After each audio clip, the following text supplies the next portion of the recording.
It's been a well-played series for the Athletics. All 3 games versus the Astros have been tight contests. The starters for both teams have been outstanding, and each team has had clutch hits. But the A's have taken 2 out of 3 as the first-place Astros continue to struggle on the road. Today, rookie Chris Bassitt takes the hill. He's coming off an outstanding effort versus the Orioles that got him his first win in the green and gold. Today, Bassitt and the A's look for the series win and try to wrap up this 11-game homestand on a high note. It's the A's and the Astros next.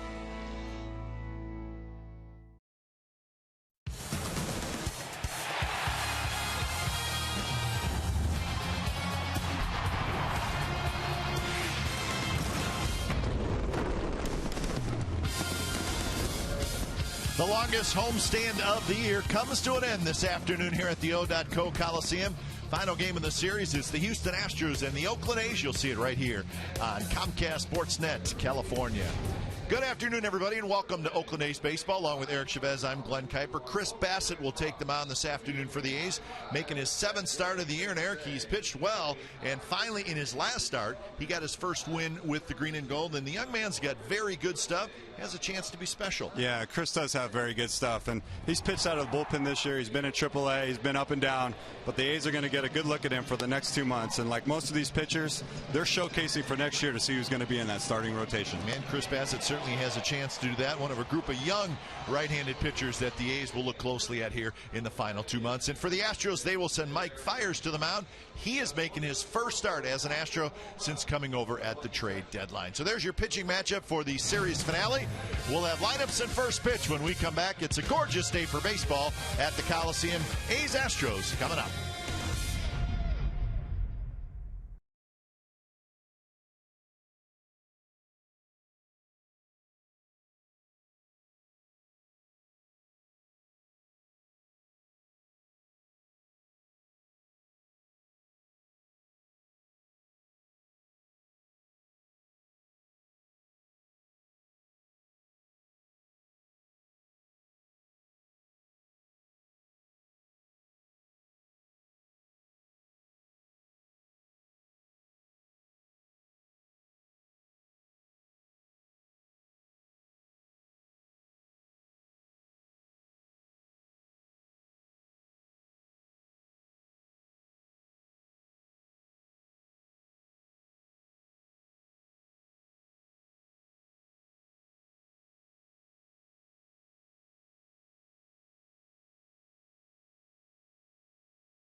By Jack in the Box. For a limited time, try the new Portobello Mushroom Buttery Jack with melted garlic herb butter. And by Toyota, the full-line automaker with the longest-lasting vehicles in America. Toyota, let's go places.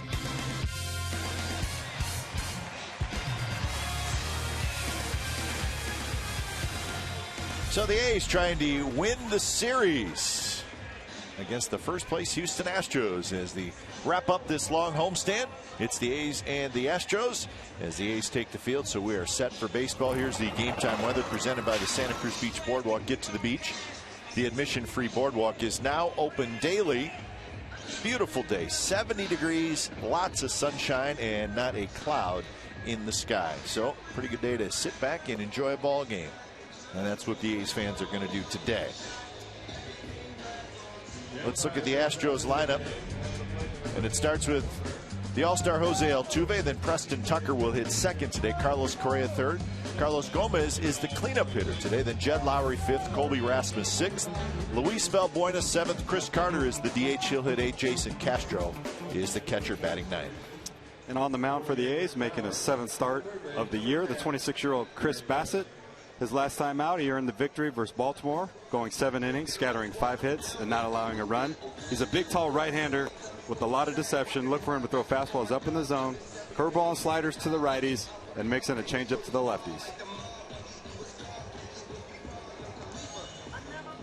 So Bassett finishing up his warm-up tosses. The defense for the A's looks like this. Crispin left, Burns in center, Reddick in right, and then Valencia, Simeon, Laurie, and Davis third to first, with Josh Fegley doing the catching. Stephen Vogt will be the designated hitter today. So Danny Valencia getting another start at third base, and he's a hot hitter right now, so we'll keep him in there. And Laurie will again play second base. So Fegley throws it down, and we are set for baseball today from the Coliseum. A's will travel tomorrow to Toronto. The Astros will stay in the Bay Area. They will enjoy an off day tomorrow, and they will play the Giants Tuesday and Wednesday. So a nice stay for the Astros in the Bay Area. Umpires today, that's Pat Holberg calling balls and strikes. Guccione at first, Blazer at second, and that is Jeff Nelson at third, and he's your crew chief. So we've had 3 good ball games, all close games, well pitched really by both teams. And the first pitch to Altuve is tapped foul. Astros won 5-4 on Thursday night. A's won 3-1 on Friday. A's won 2-1 yesterday. So plenty of good pitching in this series.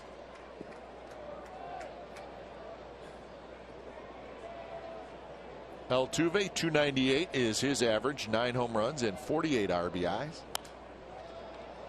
And he's behind in the count 0-2. Talked a lot about Jose Altuve and how he swings early in the count.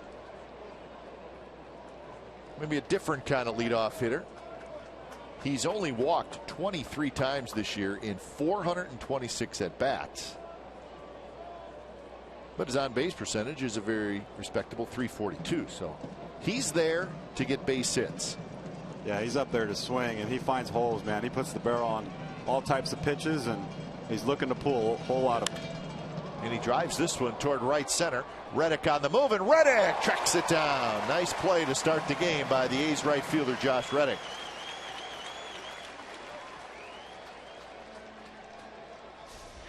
Yeah, I think this was the first ball that Altuve hit to the right side of the field, and he drives it pretty good. It stays on it. Josh gets a good beat, runs it down, keeps his eye on it the whole way. Good play by Josh right there. So 1 away for Preston Tucker. Tucker, strong left-handed hitter, lots of power. And the first pitch in for a strike.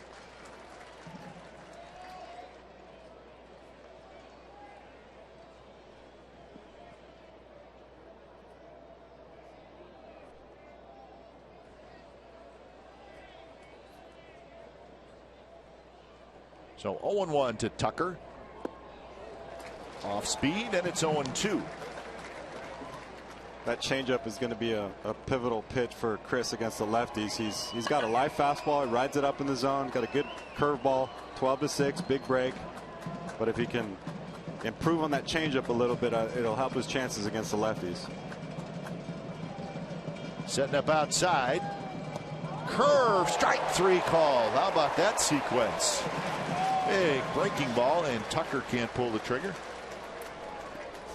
Yeah, and he comes back with a filthy curveball. There's no way Tucker would have been able to put the barrel on that ball. And he did yesterday. He hit a hanging curveball to right field, but this one a little bit better. So Exmo brought to you by Cache Creek Casino Resort. So Bassett trying to have a nice clean first inning as he faces Carlos Correa.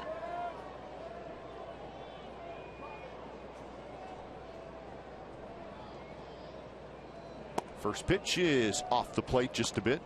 Correa 287 with 14 home runs and 36 RBIs. He's 3 for 10 in the series. So first look at Carlos Correa this year. And we're impressed. Very good player. How could you not be? Very good player. Yeah, the Astros they're pretty lucky squeaking out that first game on Thursday. They could be looking at getting swept here 7 games in a row. So that was a big victory for them.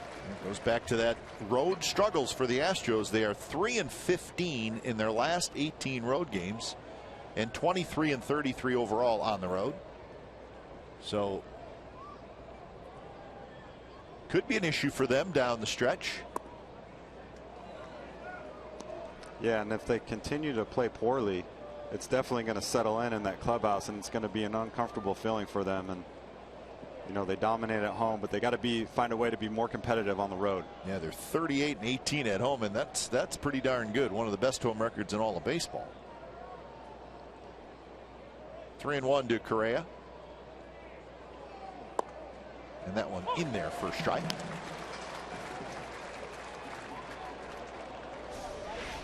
3-1 count, comes back with a fastball, good life fastball at 93. Right down the middle. Correa stepped out, and then Bassett steps back off the mound.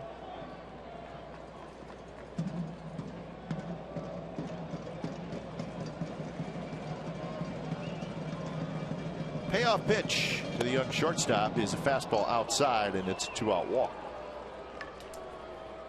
Well, that fastball by Chris Bassett registered at 96 miles an hour on the fast pitch gun. It's brought to you by Xfinity, the fastest Wi-Fi at home and on the go. Fourth position, center fielder. Yeah, Chris does have a very light fastball. The one thing I think that jumps out at you when you see him first is he's got a lot of moving pieces in his windup, and I think we talked about this earlier today, might be some question mark where he can repeat that delivery constantly, and the stuff is there. Just got to be able to be consistent with it and throw strikes. Pitch to Carlos Gomez is high.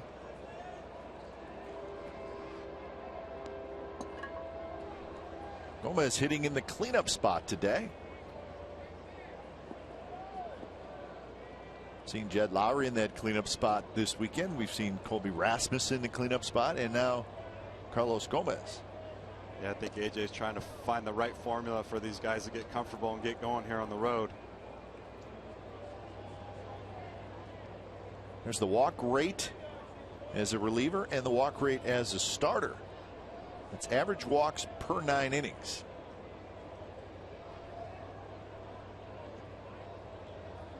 One-0 pitch is fouled just right into our booth. Eric Chavez, as usual, a clean pickup. My first foul ball right there. I was going to say, we do not. You hung in there well. We do not get foul balls up here very often, maybe 3 or 4 a year. That one hit just the top of our booth and dropped right down, and Eric Chavez smoothly, cleanly picked it up. Yeah, and you can see with Chris, he's got that glove, goes way up in the air, got the long arm action, kind of flies open a little bit, big leg kick to finish it off. But he's making it work.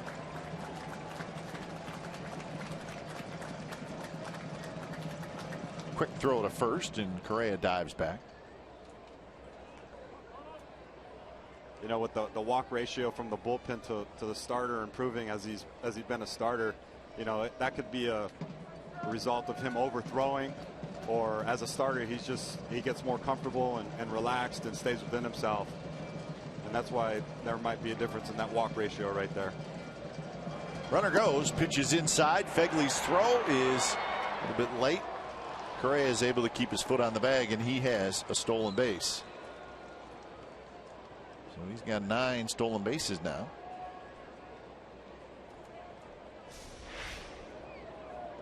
Yeah, Carlos had a real good jump right there. He's got all the tools, can run. That pitch kind of sailed on Chris, and it took Josh's glove way too far to the inside, and he had no chance to throw Carlos out. So 2-2, runner in scoring position. And now 3-2. That's 4 stolen bases in this series for the Astros.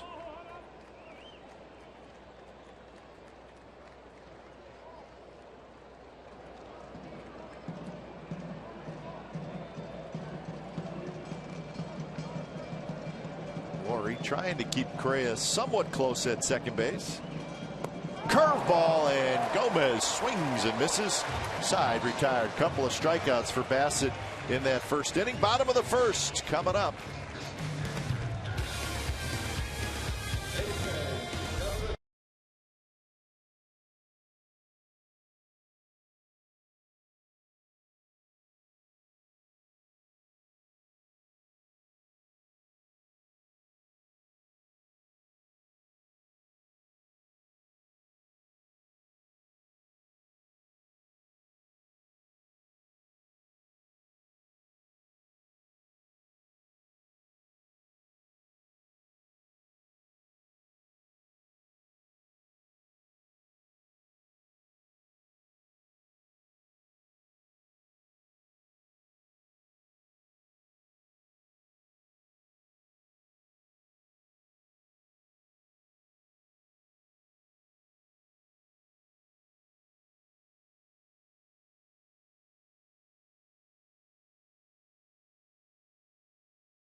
Billy Burns in the leadoff spot, then Coco Crisp, Josh Reddick, Danny Valencia, Stephen Vogt, Brett Laurie, Ike Davis, Josh Fegley, and Marcus Semien. A's lineup, there it is. The 30-year-old Mike Fiers, he came over in the trade with Carlos Gomez. He has spent the last 5 years with the Milwaukee Brewers. His last outing, which was his first with the Astros, was in relief versus the Texas Rangers, and it didn't go that well. He went 5 innings and he gave up 6 earned runs. So Fiers is ready as he faces Billy Burns. And the first pitch to Burns is in for a strike. See Fiers right over top.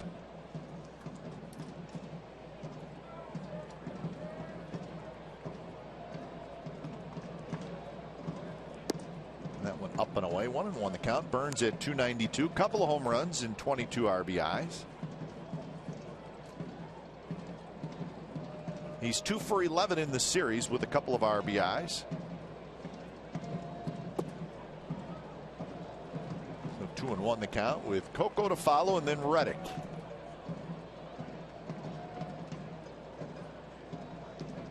Monthly breakdown for Billy Burns, slowing down a little bit in August.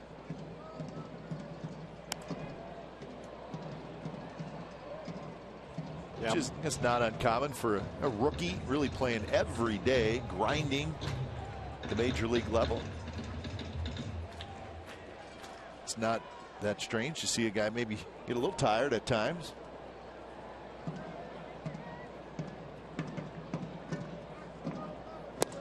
swing and a miss. Got him. So Fire strikes out the first hitter he faces.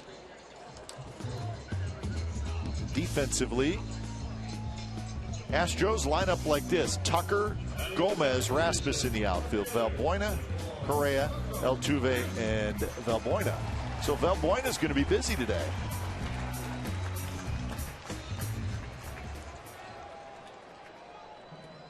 Jason Castro back behind the plate. Actually, Jed Lowry's playing third base.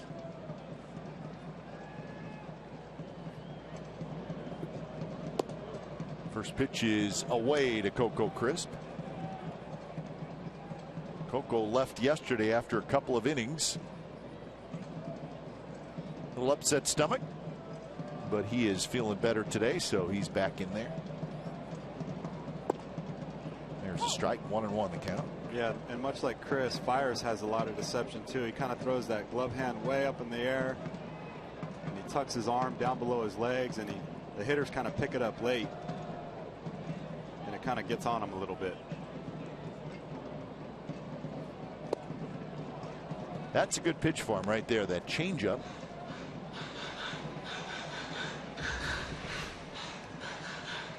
Yeah, kick his leg up, he'll throw that glove hand way up in the air, reach down below his leg, and then it comes out at the last second, and it could be really deceptive for a hitter.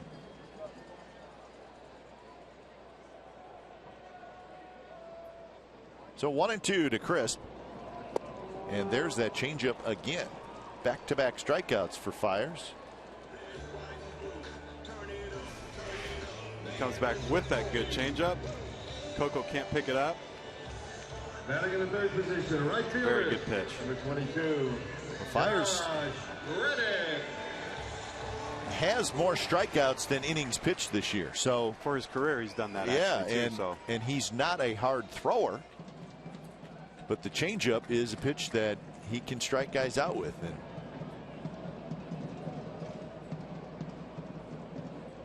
I think a lot of times a changeup,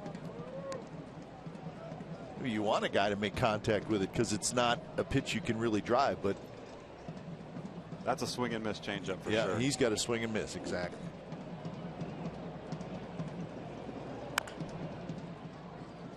See, there it was again, and Reddick rolled over on that one. So there's the breakdown. Kitchen sink. He does. What doesn't he throw? Maybe the changeup's the splitter. Who knows? Because he's thrown more changeups than one person. So maybe it is a splitter. It would make a little bit more sense. It sure looks like a changeup coming out.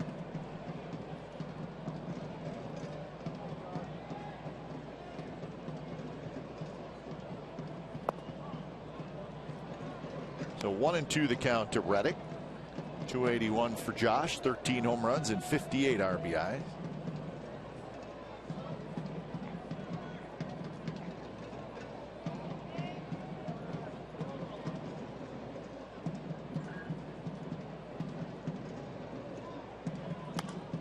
Reached for and poked foul.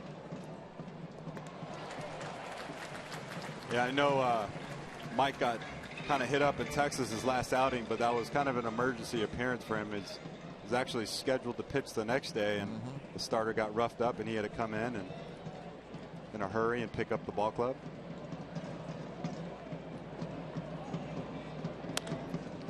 That is a fair ball. Valbuena grabs it, steps on the bag, side retired. 3 up, 3 down inning for Mike Fiers. So we're scoreless after 1.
Sausage Company, get grilling. It's a good day to do that after the ball game, maybe. Top of the second, Astros and the A's, no score.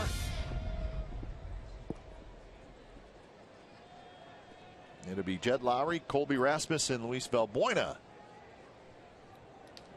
There's a special day today. Before the game, the A's honored the fallen Hayward police officer Scott Lunger in a very, very nice and touching pregame ceremony. Where Scott was killed during a traffic stop last month, and it's a very sad and unfortunate situation. But the family was out here today, and the A's did a very nice job honoring Scott, who was a huge A's fan. I think the A's always do a pretty good job of doing stuff like that, honoring some good people. So they have the Scott Lunger jersey up in the dugout for good luck and in honor of Scott.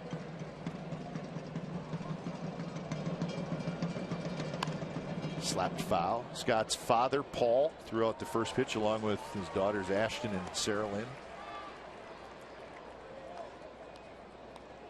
Paul's favorite player was Ricky Henderson, so he got the honor of throwing his first pitch to Ricky Henderson. Yeah, very nice of Ricky to come out and participate.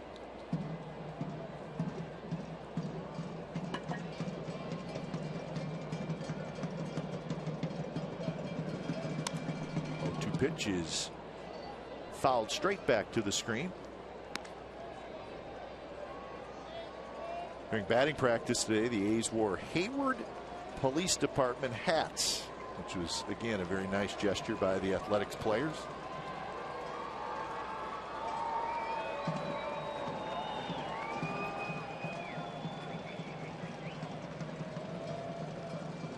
Another 0-2 pitch to Jed Lowry. And he shoots one down the left field line, and it's just foul.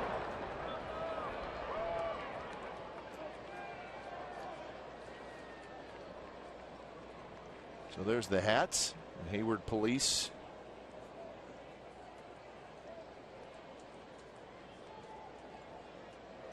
So the A's again wore those during batting practice.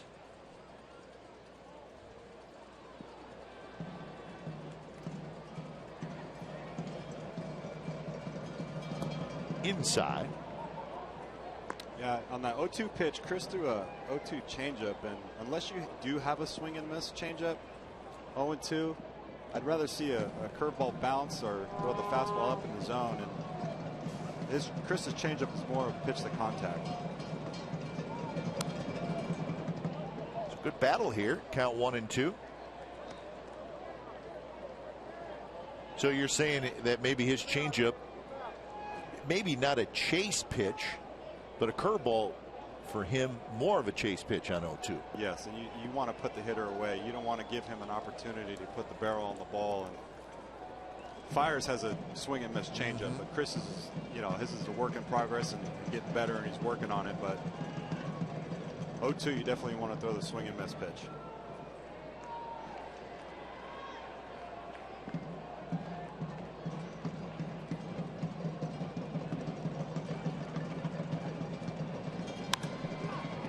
Hit high in the air, shallow left.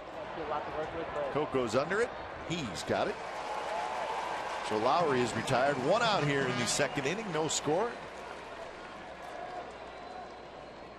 Batting in the sixth position, right fielder, number 28, Colby Rasmus. So Colby Rasmus will step in. Rasmus, 234. He's got 13 home runs and 38 RBIs.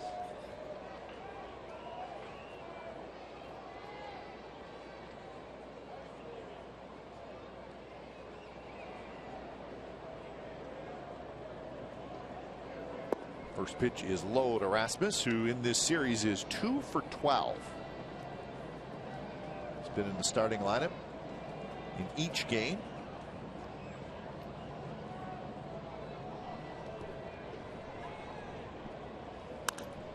Rolls that one foul.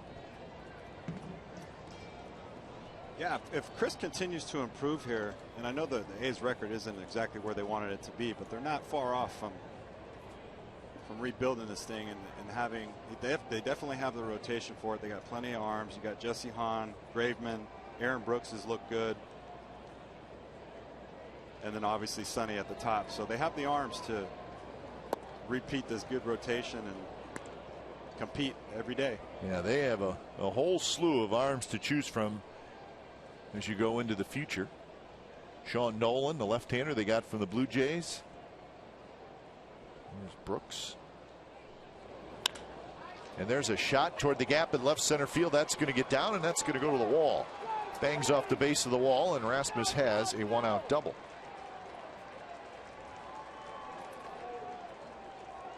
So that's the first hit off Bassett.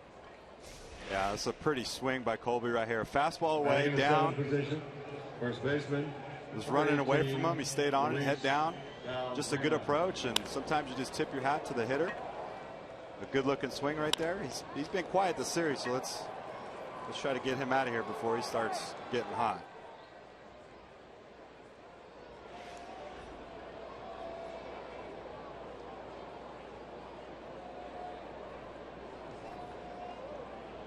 So Valbuena steps in. First pitch to Valbuena, swing and a miss. Valbuena leads the Astros in home runs with 21. And there's the rest of the group. So 8 guys with at least 10 home runs. Very few teams can say that.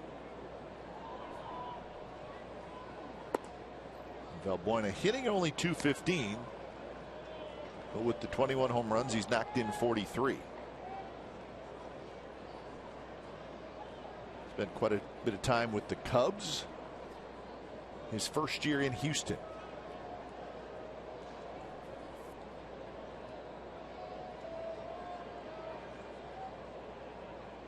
Shift is on for Valbuena, and he fouls it straight back. A couple years it was Matt Dominguez who had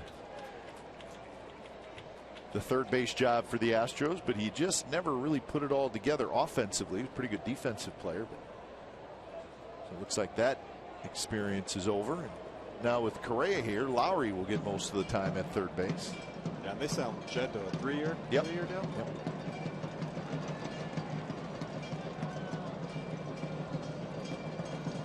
1-2 pitch swing and a miss. Took a lot off, and Bassett gets his third strikeout.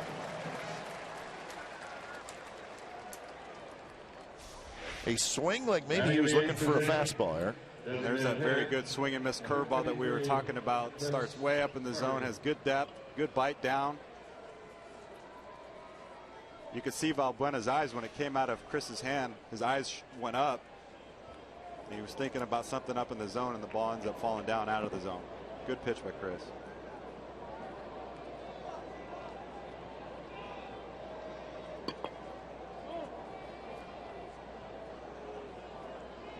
So 2 outs. Chris Garter steps in. The Astros had a runner at second in the first inning. Could not get him home. Same thing here in the second.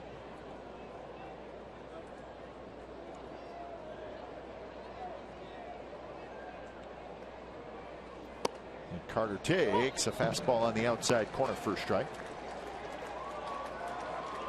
Since the All-Star break, Chris Carter is 4 for 27 and has not been playing quite as much. Heck, in this 4-game series, this is just his second start, and this is a guy that was a regular in their lineup the last couple of years. Yeah, when you're in first place, you're going with the hot hand. Absolutely, 100%. He swung the bat good yesterday. That's why he's in the lineup again. But you know, it's when you're used to playing every day, and there's a little adjustment period when you're only playing 2 or 3 times a week. And he's a big guy. He's got a big power swing, and usually those take a little bit longer. So, but he continues to hit home runs. I mean, he's doing what he's always done in his career. He strikes out a lot, hits for a low average, and drives the ball out of the park. Yeah, you know what you're going to get with Carter. He will do some damage at times.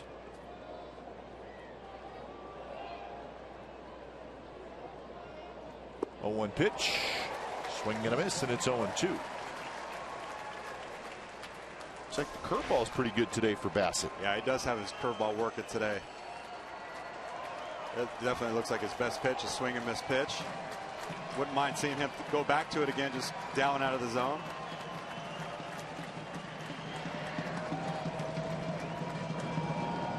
Blocked nicely by Fegley.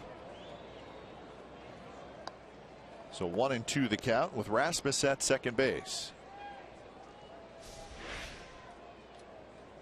And he did spike that curveball, and Josh goes down to his knees. Perfect block, almost went up and hit him in the throat. Maybe it did. Yeah, good form.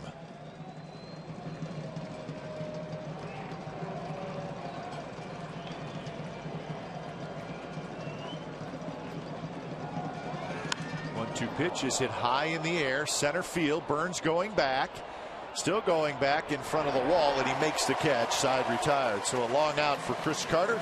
Rasmus is stranded, and the Astros do not score.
Presented by Chevron Techron Advantage Credit Card. On Monday, September 7th, 15,000 fans will receive this stylish backpack modeled after the preferred footwear of Sonny and Sogard. Get your Labor Day tickets now at athletics.com/tickets or by calling 877-493-BALL. So Mike Fiers goes to work here in the second inning. He struck out 2 in the first. He'll face Valencia, Vogt, and Laurie for the Athletics. He's come in 50 and 62 on the year. They're 5 and 7 against the Astros and 23 and 25 against the West. 6 games left with the Astros after today. So we'll make a trip to Houston, and the Astros will come here.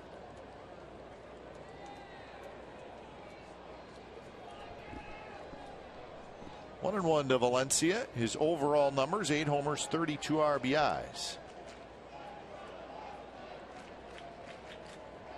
With the A's, he's 5 for 12. Check swing, foul ball.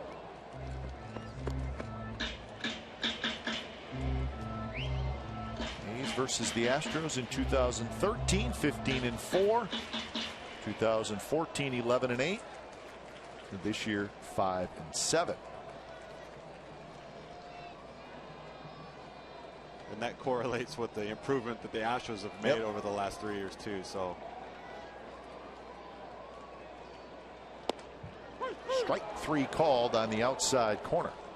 Very good pitch. Pitcher's pitch on the outside part of the corner. I don't think Danny likes it, but that was a real good pitch by Fires. Kind of comes back at the last second. Castro with a nice frame. Number 21, Steven Wilk. So he's mixing it up pretty good. He's got one strikeout with a fastball, one with a change, and one with a curveball. Curveball and the splitter. His go-to pitches, looks like when he gets to 2 strikes at least. And I guess we will call the changeup the splitter. I think we should. Yeah. I think that was. Yeah. I got the ball rolling incorrectly on that.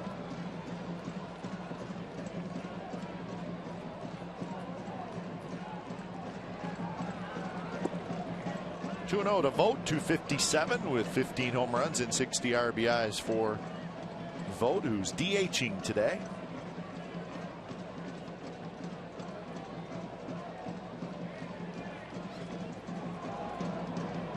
Stevens really slowed down with the bat. He had a tremendous first half and played at an all-star level, made the all-star team.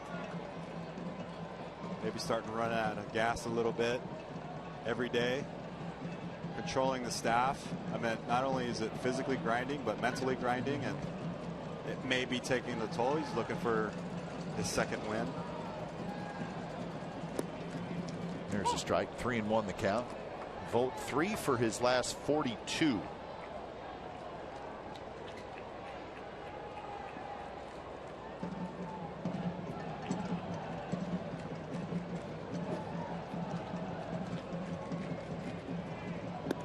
One pitch is high, and the A's have their first base runner. It's a 1-out walk to Vogt, and that'll bring up Laurie. You know, you don't always feel bad for the guys who make the all-star team, but at times they're at a disadvantage, especially, you know, Steven, he's behind the plate grinding it out. Those 3 or 4 days break really can rejuvenate you. I always relish those 3 or 4 days. I think it really helped me to be a better second half player.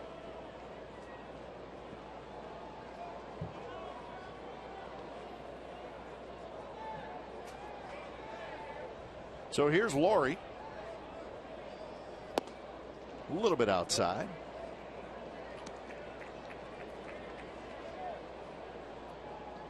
Laurie 260 with 10 home runs and 45 RBIs. 268 is the average, not 260. Check swing first strike.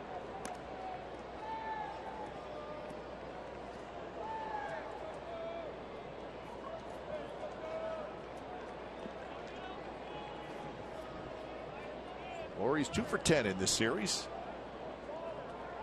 One of those 2 hits, a home run. A long home run. Shoots that one foul. Astros have a 1.5 game lead in the West over the Angels, and Angels are underway down in Southern California with the Orioles leading the Angels 2-1 in the 3rd inning. That's the rubber game of that series. Yeah, and the dark horses, the Rangers in the West, I mean, they continue to creep up slowly. Yes, they do. They're knocking on the door right now. A little bit inside. And the Rangers just 4.5 games back. And they are underway in Seattle, and Texas leads 1-0 in the 3rd. Lewis and Hernandez, the pitching matchup there. Lewis, a 12-game winner. King Felix, a 13-game winner. So we'll keep an eye on those 2 games as they go on. Correa backhands to Altuve, who spins and throws to first late, but the A's get the lead runner. Nice play by Carlos Correa. He had to give a little ground to get a good hop. Yeah, very good footwork right here. It was kind of an in-betweener. Kind of got jammed, line drive, and he moves his feet quickly so he can field the ball on the long hop. Keeps his head down, under control. That's just what his whole game is, under control, and I just marvel at it, the fluidity and how comfortable he is. He's not cocky, but he's confident. Good looking player.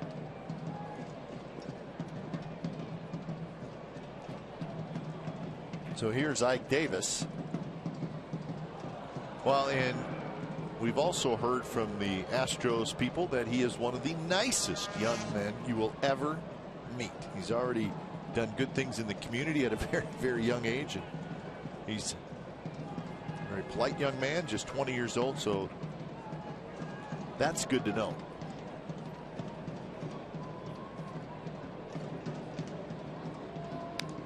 Fouled straight back by Ike Davis.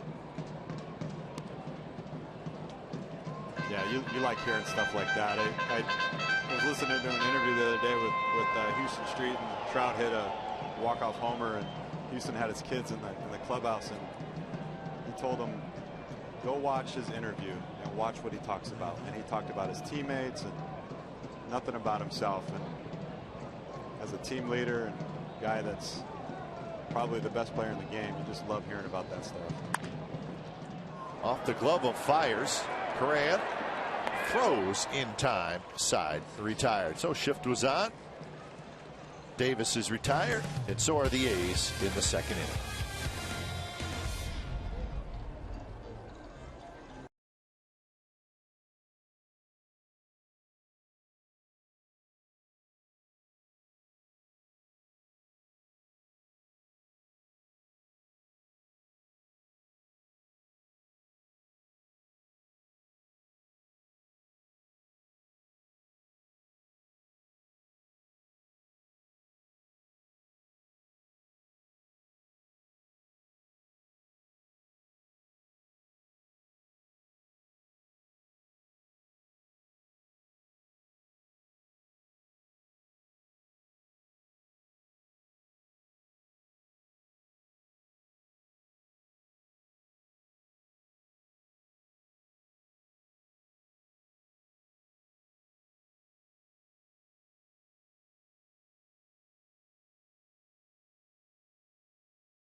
Picking up his 6th win, and after having a little bit of a rough stretch, it was great to see Jesse settle in nicely. He went 7 innings, 6 hits, a run, 4 walks, 4 strikeouts, 106 pitches, and he got the win, and he pitched extremely well. Jesse Chavez will enjoy a couple days. He's wearing those socks again, too. Again, he had a good changeup working yesterday. Haven't really seen that good of one from him in the past. But he did throw the ball really well yesterday. The one mistake to Tucker. So for the Astros, Castro, Altuve, and Tucker. Top of the 3rd, no score.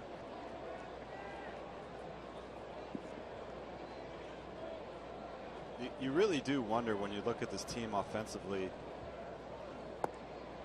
You know, with the home run totals, obviously they hit the ball out of the park, but the batting averages and the on-base percentage, I don't know in the playoffs if that's going to play as much. I mean, it could, but when you're facing the Sonny Grays and the 1-2-3s and Hernandez's, and the home run really isn't that much of a factor.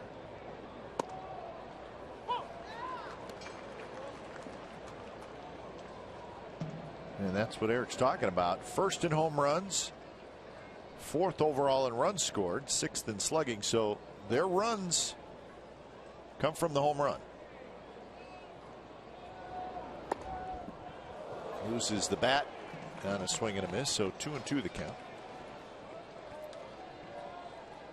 Carlos is looking for the right bat. Come on. He's You do what you got to do. Which one of you is going to talk to me right now?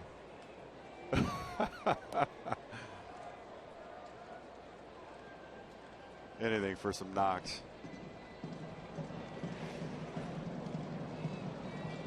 He's having fun. And the 2-2 pitch swung on and missed by Castro, and that is 4 strikeouts already for Chris Bassett. Chris comes back with a slider, it looks like, kind of backs up a little bit. Jason swinging underneath it, out front.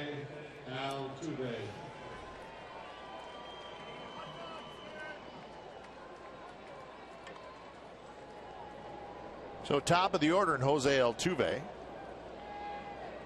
He hit a drive to right center field in the first inning, and Reddick made a nice running catch.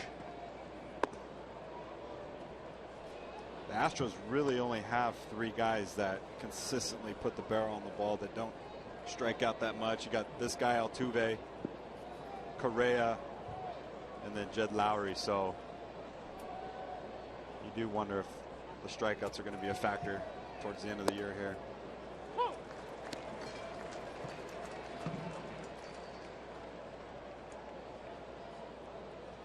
One and one the count to Altuve.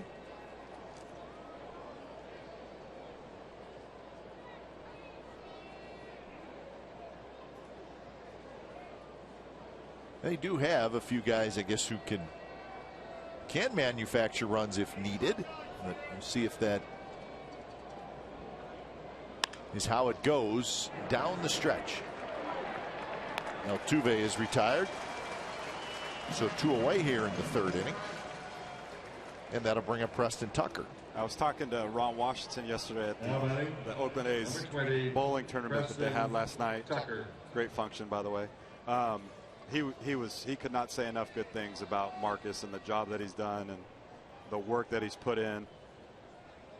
He was just glowing about him, and he's a special kid. He really has stuck in there this year and swung the bat pretty good, and he's improving on defense. He's got 1 error in his last 23 games, so that's pretty good.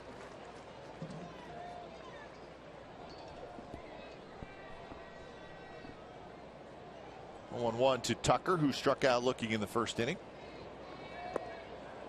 0-2. There's that sharp breaking ball from Bassett.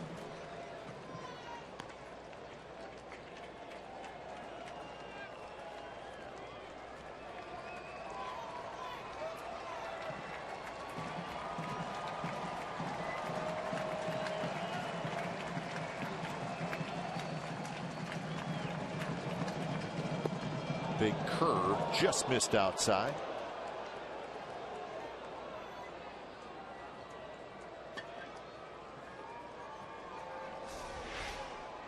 It might have been a touch too high, but it definitely grabbed the plate, just barely missing.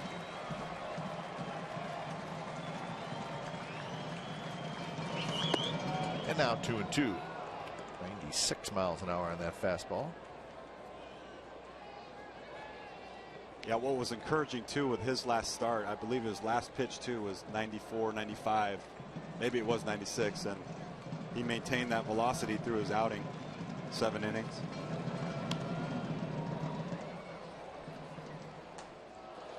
Tucker went deep for the only Astros run yesterday. It was a curveball. It kind of spun towards the middle of the plate, and he was out front a little bit, but he kept his hands back.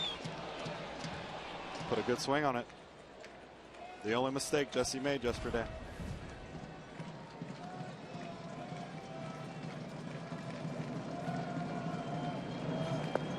And now it's 3-2. So Tucker has worked the count full after being behind 0-2.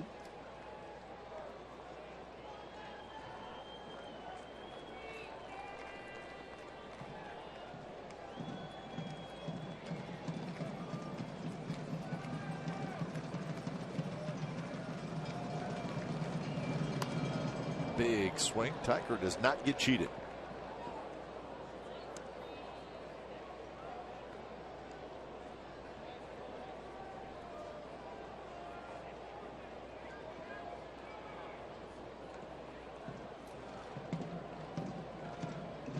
So another 3-2 Bassett to Tucker coming up.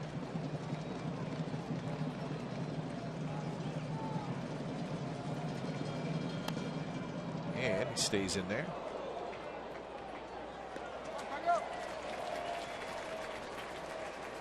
All right. The young lady has a souvenir, and that's all good.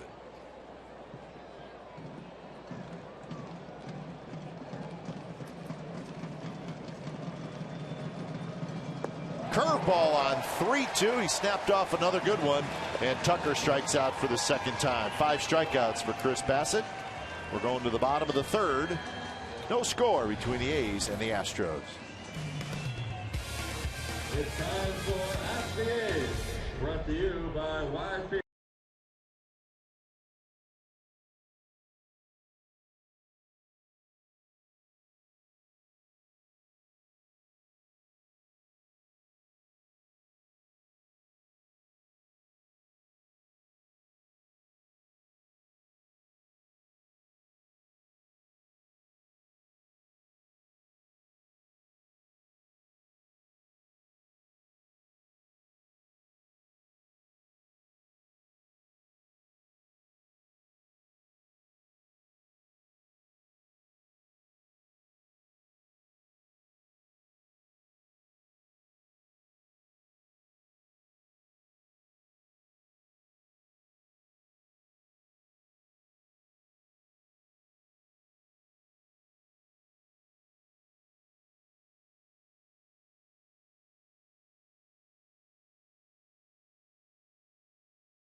Score. A win and the A's take the series 3 out of 4. Fegley facing Mike Fiers. First pitch is a little high. Fegley 273 with 6 home runs, 24 runs driven in. He's played really well this year. Yes, he has. I think the scouting report was that he was a very good defensive catcher. We have seen that. But he's done a nice job with the bat. He really has.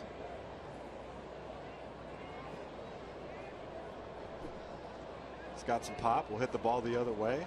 Gives you a good at bat.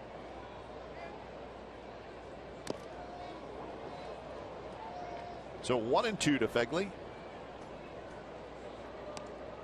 Fegley playing in his 51st game. Not his 51st start, his 51st game altogether. He's got 12 doubles, a triple to go along with his 6 home runs.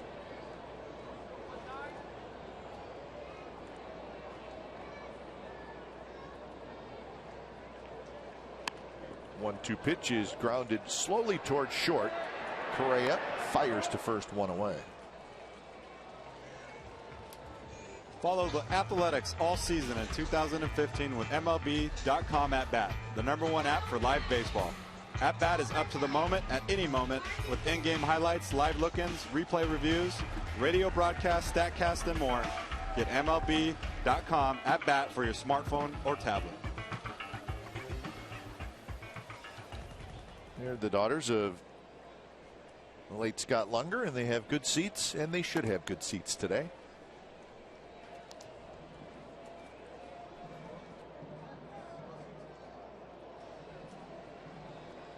See, those are like really special seats. Yeah, Next to that's the, VIP. yeah, that's yeah. Those aren't even like seats you could buy. You could not go to the ticket office and buy those seats. Right next to the A's dugout. That's as close as a dugout as you can get. That's right.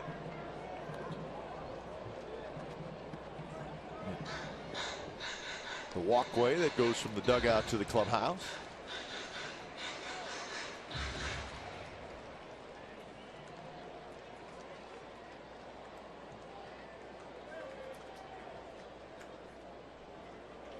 So 2-1 to Marcus Semien, hitting .254 with 10 home runs.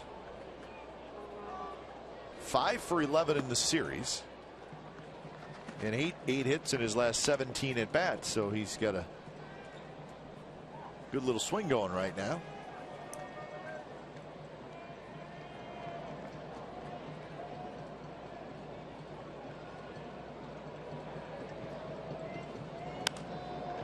This one's popped up right side of the diamond.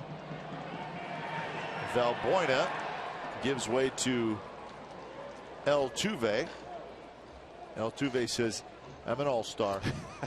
Fielding percentage. I'm the leader of this team. You know, the only thing I could think of is maybe he had a better angle than Valbuena with the sun. That's the only thing I could think of because he went a long way.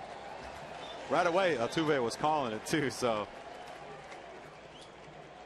you hit the homers, I'll make the plays. That's right.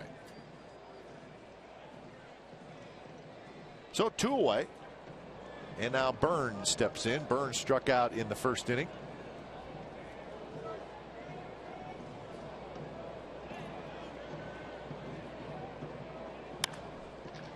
Grounded into center field, a base hit.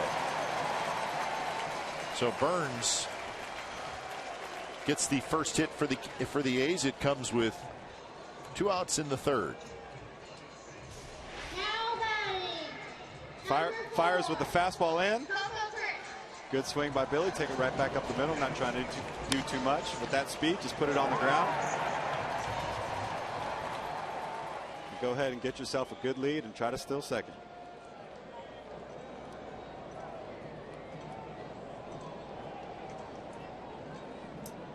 So Coco steps up. He struck out in the first.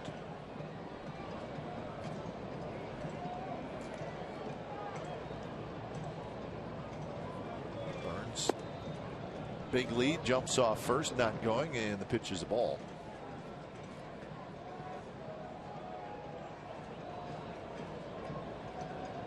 Keep an eye on Burns, second in the American League in steals with 23. Altuve leads the league with 30.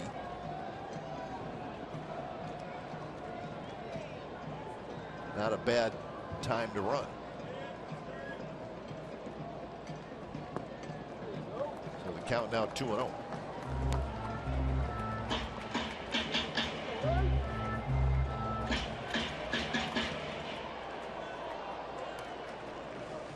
A couple of Royals in the top 5 in stolen bases.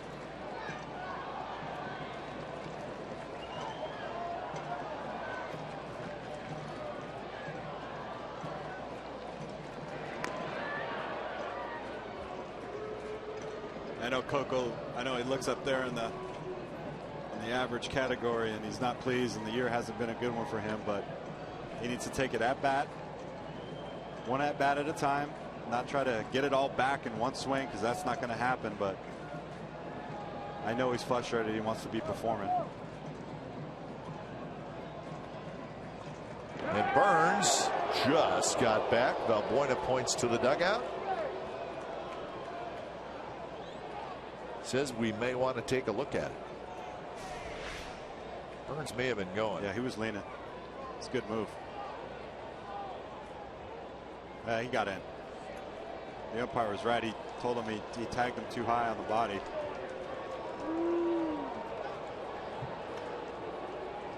He looked safe to me. But he was leaning. He was going. The Astros are challenging the ruling in first that base. replay, it looks like he may have got him. Was ruled safe. Sometimes the different angles, but either way, it's close.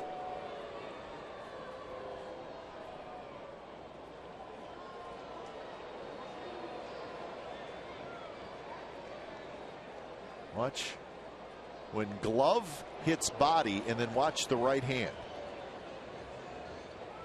Did he touch him on the elbow when he went down? That's the question. If he did, he's out. This may be a better look. If he touches him right there on the elbow, he's out. But if he hits him on the body, he's safe. Yeah, that's a good call. Did he get him on the elbow, or did he slide more up under the arm?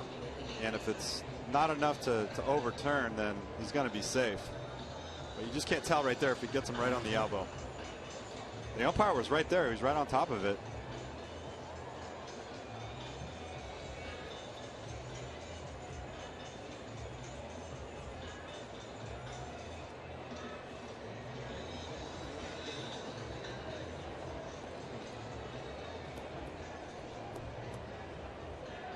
Watch the right elbow.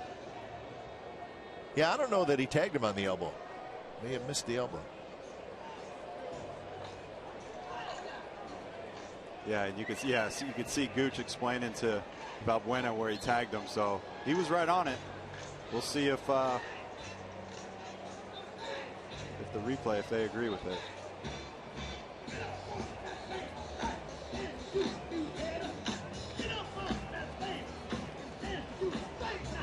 Oh, they're taking a pretty long look at it.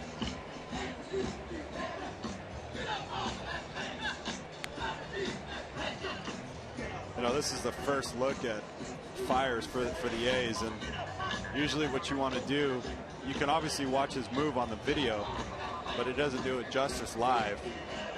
So the first guy that usually gets on base, you want him to take a one-way lead. Oh, and he is out. Wow, he must have got him on the elbow. So Burns gets picked off, and the call is overturned, and that's how the bottom of the third comes to an end. Fourth inning coming up, no score.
The game.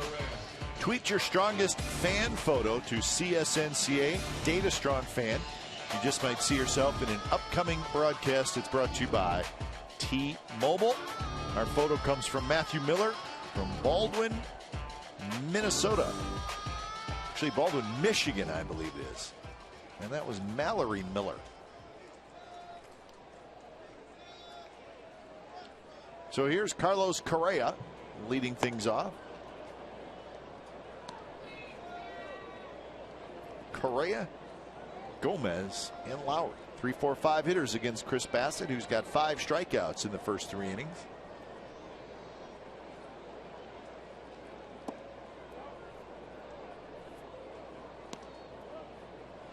Angels have taken the lead over the Orioles 4-2 in the 4th inning. Miguel Gonzalez pitching that one for Baltimore, and Jared Weaver's back. He's starting that game for the Angels, so Angels getting one of their starting pitchers back. Weaver has struggled this year. He's 4-8. But they needed him back with C.J. Wilson going on the disabled list. Not sure what's going to happen with him. Yeah, and it's amazing how much velocity that he's lost. Yep. But he still knows how to pitch. He's pretty effective. I mean, throws that fastball, I think, at 84 and the changeup at 77. But he's got some deception to his delivery. When he first came up with the Angels, he was nasty. 97, good slider.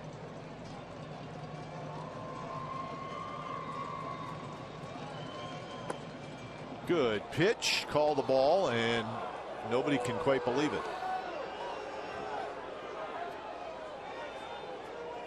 So Pat Holberg missed that one, and he probably realizes it at this point. Looked like a pretty good pitch. Yep. Had a little late tail to it, but I still think it caught the front edge of the plate.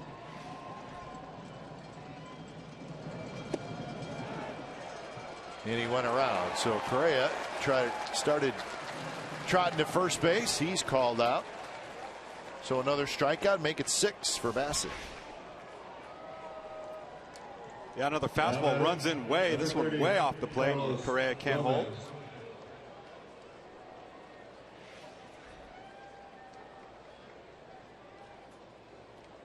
So Gomez steps in.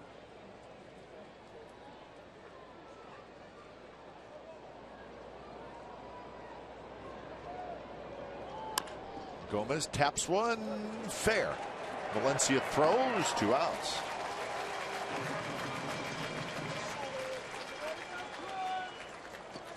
So 7 in a row retired by Chris Bassett. Fastball comparison. Looking at last year and this year. Now batting, number 8. So getting strikeouts with the fastball this year. And that's a good thing. And if you watch him pitch, he's 95, 96. Is whiff percentage strikeout or is that swing and miss? What's whiff percentage? A little of both. I need a clarification. It's a little of both. Yeah. Way outside to Jed Lowry.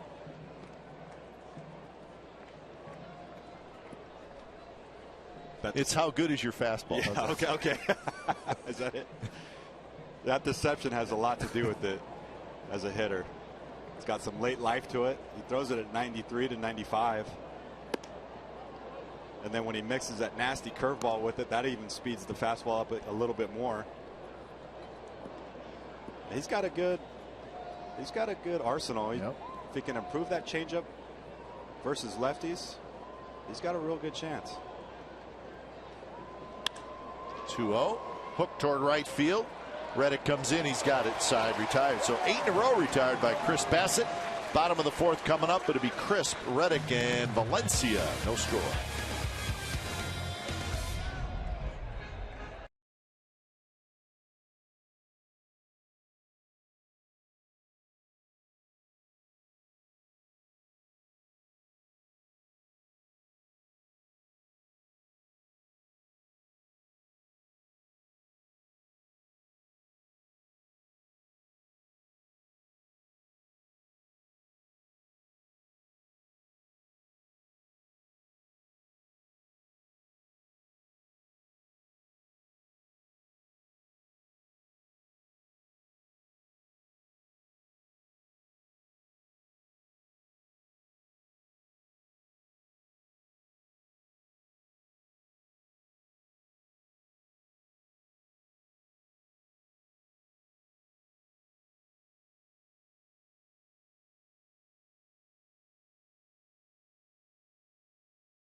weekend here at the Coliseum. No score, bottom of the 4th inning.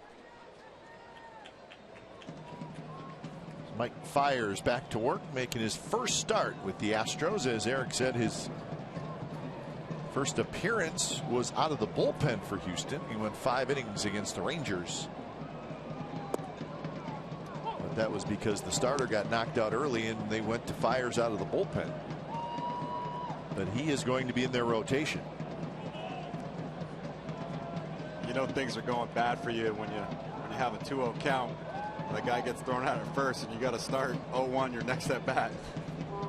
Change your fortune. It's just the way it goes when it's not going your way. Last 5 road starts, those coming with the Brewers, not good. 1-4, 4.61 ERA. Overall, he made 21 starts with Milwaukee. Was 5-9 with a 3.89 ERA.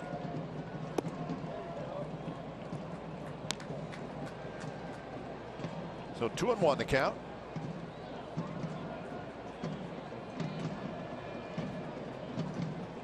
I think for the most part, you see teams and players have better success at home, and they're just familiar with the surroundings is all it comes down to. And that one into the glove of Lowry, who dives to his left. So 1 away here in the 4th inning. True story brought to you by McDonald's. August 9th and 10th of 2013. Josh Reddick ties a major league record for home runs over a 2-game span. He hit 5 in 2 games in Toronto. First athletic to do that since Mark McGwire did it June 10th and 11th in 1995. So Reddick putting on a show. That was in 2013. 5 home runs in 2 days. There's 2 places you go on the road, you know you're going deep. Texas and Toronto. Toronto's one of them. Huh? Put your hitting head on. Well, the A's will be doing just that Tuesday, Wednesday, Thursday in Toronto, playing a smoking hot Blue Jays team. A scary team. Yeah. My goodness. They're like the freight train, gaining speed. Blue Jays won today 2-0. Back-to-back shutouts for the Blue Jays over the Yankees. Blue Jays just a game and a half back now in the AL East. Reddick hits it hard. Altuve with a nice play from his knees, throws to first, 2 outs. So a little more on the Blue Jays, who we will see 3 times. Big pickups: David Price, Troy Tulowitzki. Price will not pitch in that series. Tulowitzki, 11-0 are the Jays when he is in the lineup. Wow. Difference maker. Yeah, and he's been leading off for them with Donaldson hitting second. So they go Tulowitzki, Donaldson, Batista, and Encarnacion, the first 4 hitters in their lineup. So they're scary, and they have won 8 games in a row. But the only thing they're missing is a true leadoff guy, but I don't know that you need it. It might be a good thing that Tulowitzki's hitting first. He's going to get 5 at-bats a game. That's right. If you don't have a true leadoff hitter, and you're right, they don't. What difference, you know? They rake. Put a big guy in there. They rake. I meant they get on base too. Yeah, Tulowitzki's, I mean, he's just a very good all-around hitter.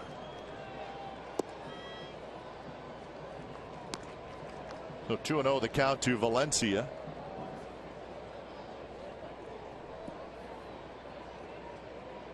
So it'll be a fun series, but it'll be a challenge series for the Athletics coming up against the Jays. 3-0 now to Valencia. Rangers leading the Mariners 2-1 in the 4th inning. Lewis and Hernandez squaring off in that one.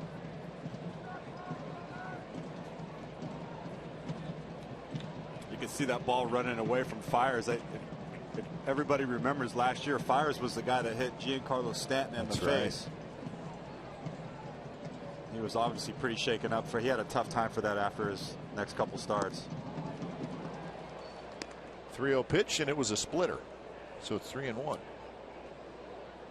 Yeah, that was a tough one to watch. You hated to see Stanton Obviously, he was out the rest of the year, but you know, the Marlins were unhappy. They were yelling at Fiers, and you could tell he felt bad. Yeah. And you almost wanted to say, hey, the guy feels bad, but you understand the concern. That one to left, and that baby's gone. Valencia does damage again. Solo shot, and the A's lead 1-0. Yeah, kind of a weird sequence right there from Fiers. He falls behind 3-0. He throws a 3-0 split or changeup. Valencia swings at it, misses it, gets a 3-1 count, and he comes back with his fastball, middle in, up, and Valencia didn't miss it. He's really hot right now. He's having good at-bats. He's hitting the other way, hitting for power. He's got a good load, high leg kick, get the foot down, get on top of that high pitch. So 9th home run of the year and 2nd with the A's.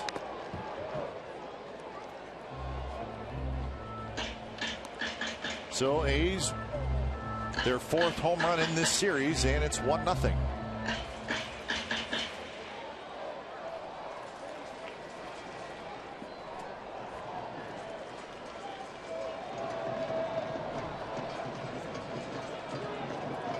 Big curve, and it's a strike to Stephen Vogt. Watch where this one lands.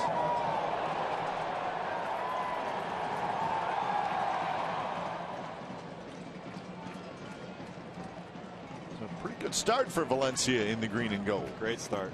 And you never know when it's going to click for a player. He's hopped around a little bit.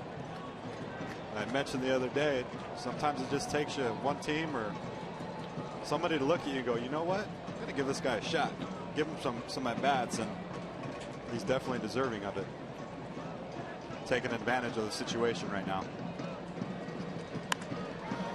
That one's going to drop into right field for a hit.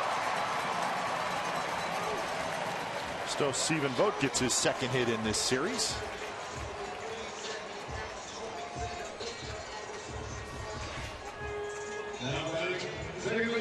That looks like a straight changeup out in front. He's fooled a little bit. Stephen does look like his bat speed is slowing down just a tad, maybe getting a little fatigued, but he stays on it, pokes it into right field. Take all the hits you can get, hard or not. So here's Laurie, who reached on a fielder's choice in the 2nd inning.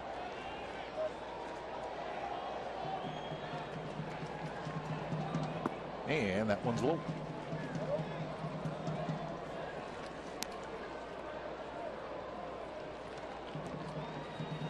Overall, 268 for Laurie.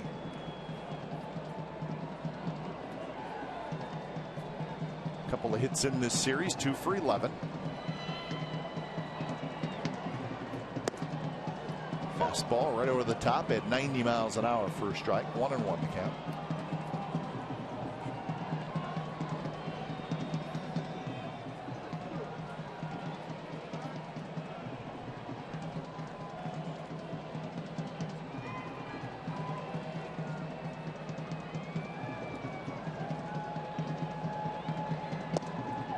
In there, 1-2. Laurie looking forward to heading back to Toronto, I would imagine. He'll get a good standing ovation. I think he will. They loved him there. Loved him.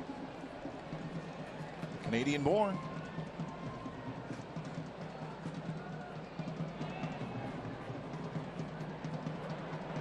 Behind in the count, 1-2. Reaches for it, stays alive.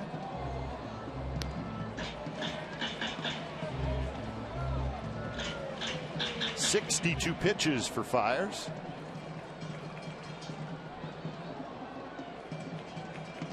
He threw 96 in that relief outing where he went 5 innings. Balloon loose way out in left center field. Pitches outside, throw to second, Vogt's on the move, and they got him. So Stephen Vogt trying to do a little sneak attack on a stolen base. Castro throws him out. A's are thinking about looking at it.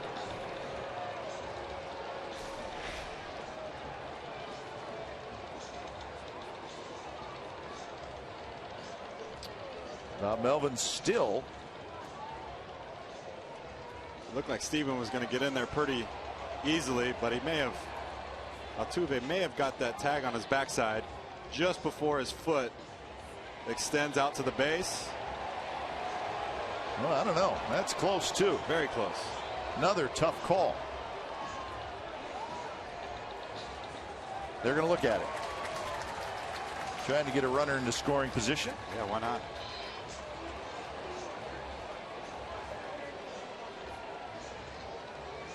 It was a good throw by Castro to make it even close. I mean, Steven did the sneak attack and he was off. Looked like he was going to slide in there easily, and it wasn't a good pitch to throw on either. He comes up firing, throws a strike. Said that the runner was out. And from that angle, he does look safe. So Stephen Vogt's going to have to wait to see if he gets his first stolen base of the year. To get it, they'll have to overturn the call.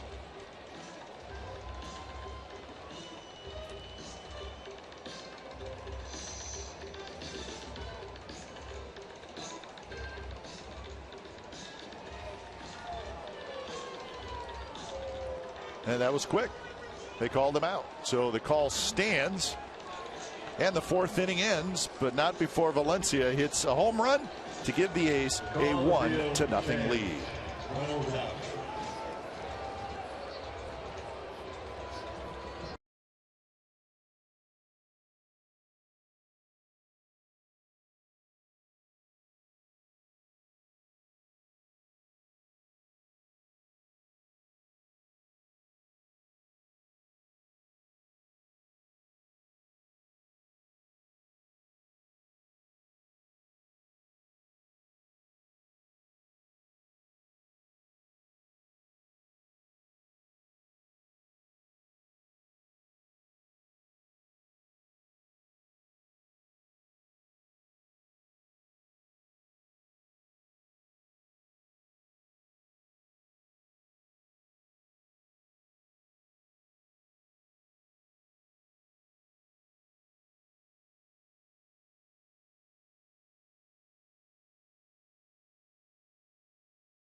So Valencia with a home run to give the A's the 1-0 lead, top of the fifth inning.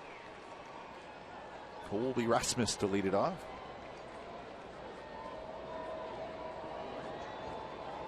Rasmus doubled with one out in the second inning, but was stranded. Heck, that's the only hit for the Astros through the first 4 innings. Bassett with 6 strikeouts.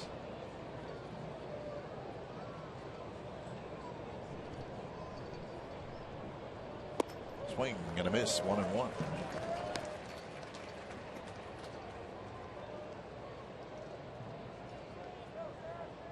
Valbuena to follow, and then Carter here in the fifth.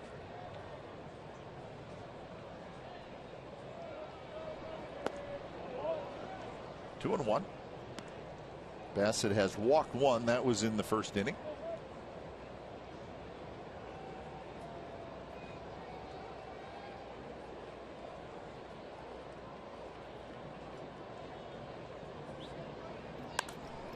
Fastball foul to our left.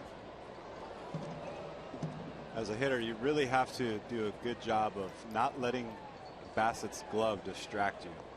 You try to find his release point where he's releasing the ball out, and fix your eyes in that spot. But if you pay attention to his whole delivery, you're going to get crossed up. Swing and a miss. There's the curveball, and boy, has that been a good pitch for Bassett today. Give him 7 strikeouts. This pitch has been working for him all day. Very tough pitch. It starts up high. You think it's going to be a ball. Drops down in the zone. Swings underneath it. It's just got good action. Good bite down. Good tilt. Whatever you want to call it.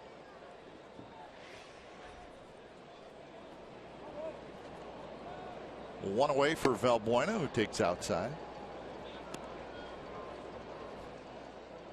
So that glove being thrown out in front like that with Bassett, that can distract a hitter? It can, yes. Definitely.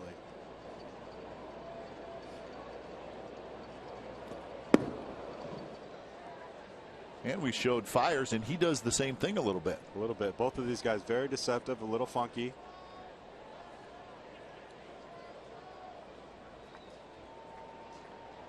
Valbuena struck out his first at bat.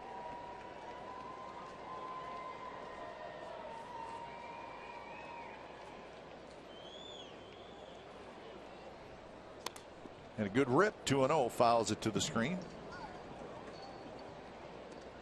As a pitching coach too, you're not worried about this delivery, and there's not many changes you want to make to a pitcher if he's having success and he's throwing strikes and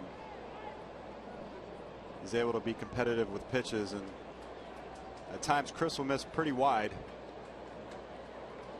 but then he'll come back and he'll paint a pitch. A little off speed there, 2-2.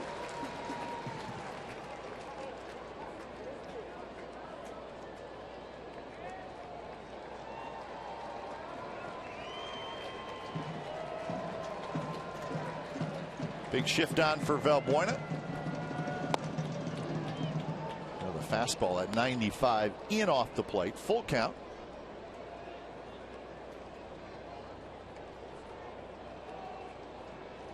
.75 pitches for Bassett.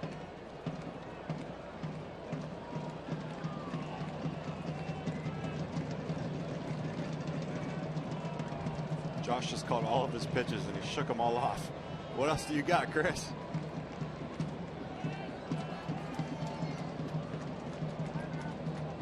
Try to settle on one.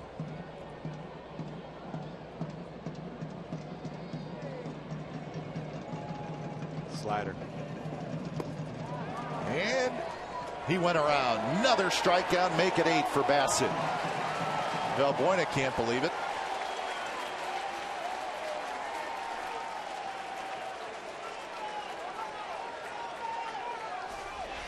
It took Josh and Chris some time to come up with what they wanted to throw, but they went to the slider, a little up out of the zone, and Valbuena can't check his swing. He thought he held.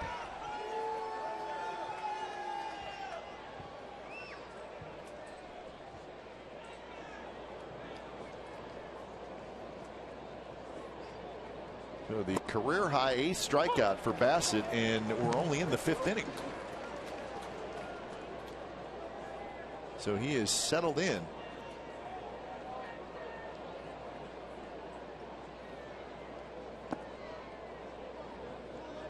A 1-1 the count to Carter, who hit a deep fly ball to center field in the 2nd inning.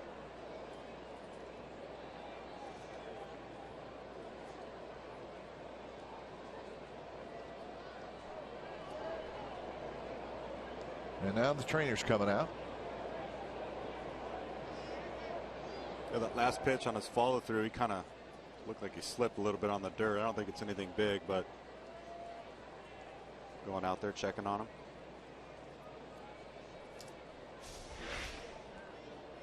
If you watch on his follow through, he kind of slips. He kind of overthrows his pitch a little bit on the outside part of the plate. Might have been the pitch before that when he did that. Looked like he was rubbing the side of his knee and ankle.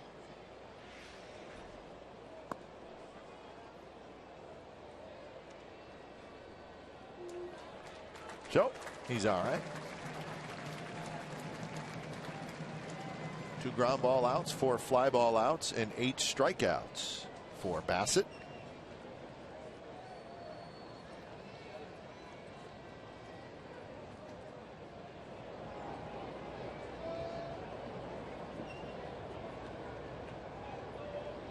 So the 1-1 to Carter off the end of the bat, drops it foul down the right field line. So he's ahead in the count of Carter 1-2.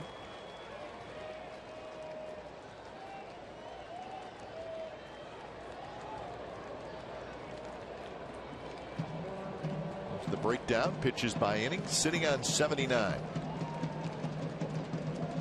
Curve, got him swinging, and Bassett strikes out the side. So he's got 9 strikeouts through 5 innings. And as we head to the bottom of the 5th, A's with a 1-0 lead.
PG&E have partnered with the Good Tidings Foundation to refurbish 2 sports fields for the 2015 baseball and softball season. Fields at Hayward High School and San Lorenzo Little League Complex were refurbished as part of the Energize Your Field program, presented by PG&E. To nominate your field to be refurbished, go to athletics.com/energizeyourfield. Energize your field with the A's, the Good Tidings Foundation, and PG&E. I think that young man won the dance contest, as he should have. Bottom of the 5th inning, A's with a 1-0 lead thanks to the Valencia home run. Laurie, Davis, and Fegley in the 5th.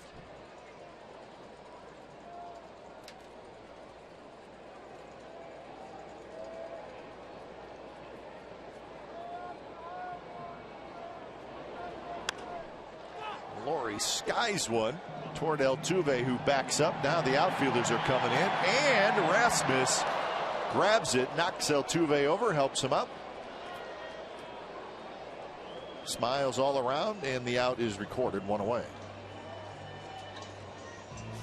Yeah, those can be dangerous. You want some communication. Obviously, the outfielders have priority.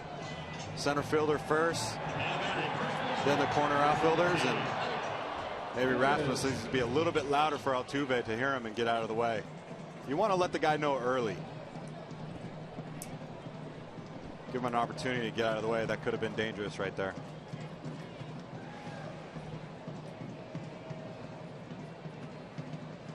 So Ike Davis will hit.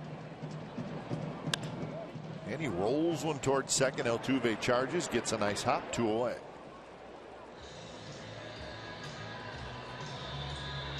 And 2 quick outs here for Mike Fiers. Number 19, Josh Fiers has walked 1, struck out 3 so far.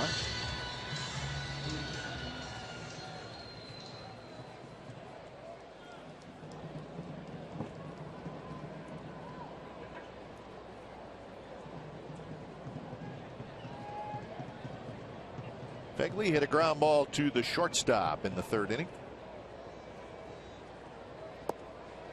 That splitter, and he swings through it.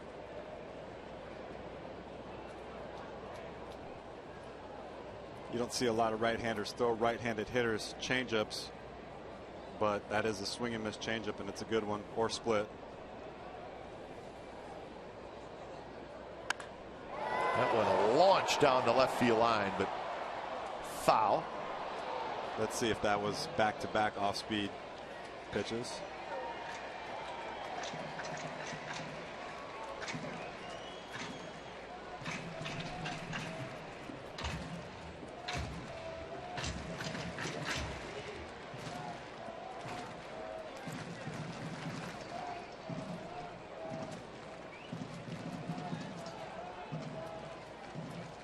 Long look by Fiers. Now he's ready.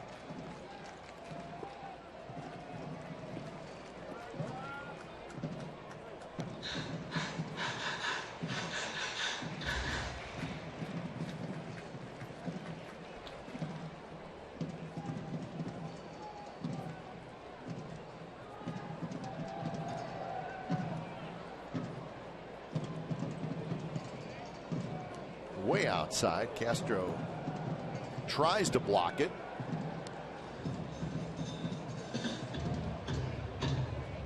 So 2-2 the count.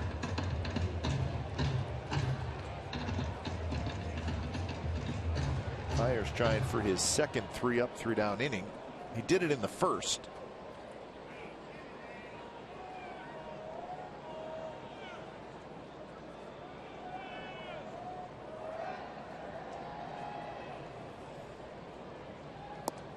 Fastball close, but a bit outside, so a full count.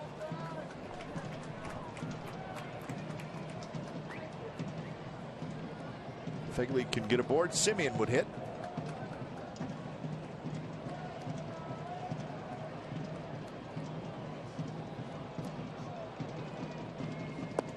Strike 3 called, and I think Fegley knew it. So when it's all said and done, it is a 3-up, 3-down, 9-pitch inning for Mike Fiers. Through 5, the A's with a 1-0 lead over the Astros. Hey fans, what better way to honor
lead through 5 innings. He's allowed just 1 hit.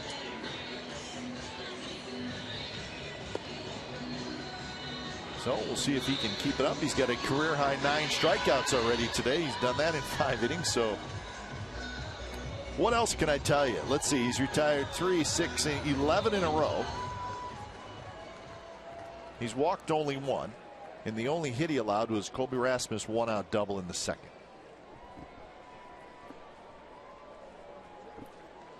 So So all good so far for Bassett. A little more work to do as he faces Castro, Altuve, and Tucker.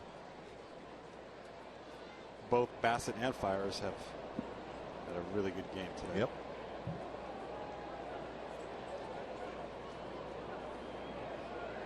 Castro struck out in the third. Swing and a miss. It's a good fastball.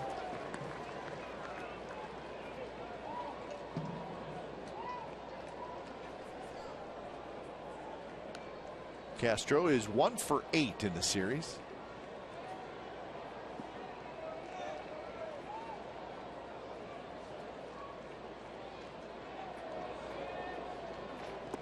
Tries to lay off that, and he does. 1-1 the count.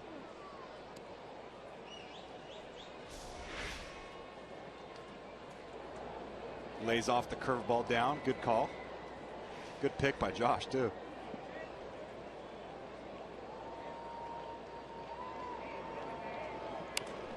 Curveball looped foul territory. One hop into the seats. The Bassett ahead 1-2. Chris's slider's more, it actually acts like a cutter. Normally sliders have some down action, but this one kind of runs horizontal with the plate into the left-hand hitter, so looks like a very useful pitch for Chris.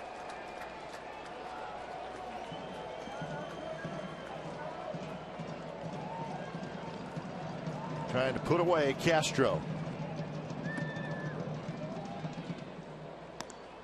So the pitch count for Bassett at 84.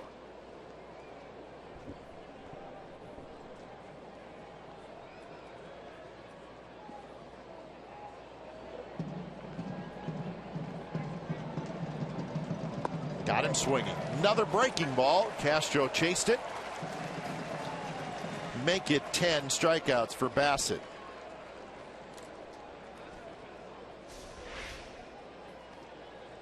Yeah, both these guys are both bringing some deception. Very similar. Gloves go way up in the air. Arms go back. Long arm action. Comes out late. Comes out hot. This is why you see some of the hitters swinging at pitches that are out of the zone, and the deception is a big part of that. So 19th time an A's rookie has had 10 strikeouts.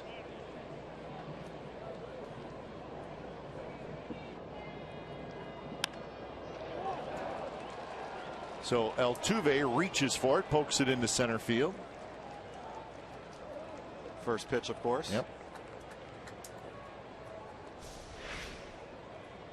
Looked like an off-speed pitch. Slider. Did have some down action on that one. Altuve, big eyes. Of course, puts the barrel on it. Having a conversation with Ike. He looks up to Ike. He looks up to everybody, I think. So here's Preston Tucker. If Altuve tries to make something happen with the Astros, not scoring a whole lot of runs. They've scored a total of 7 runs in this series.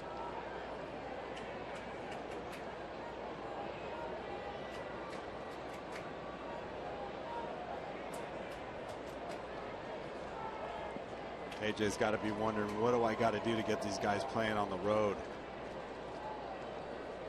Today he's switched up the lineup a little bit, moved some guys around. Altuve bluffed going. Good catch.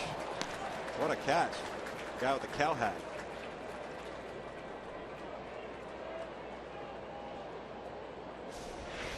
Coming in hot. This is a nice play by Cal Bear. He does not need a glove.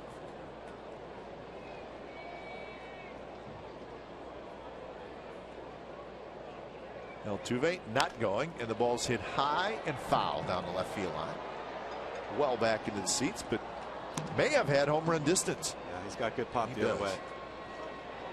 He's got good hands.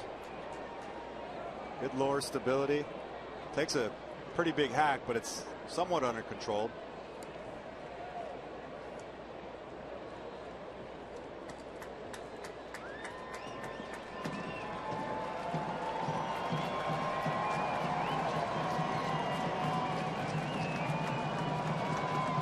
Altuve gets back.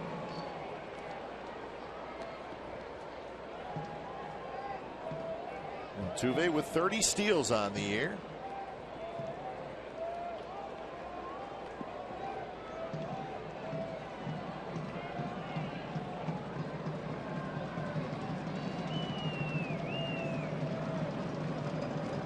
Altuve not running. The pitch is well outside.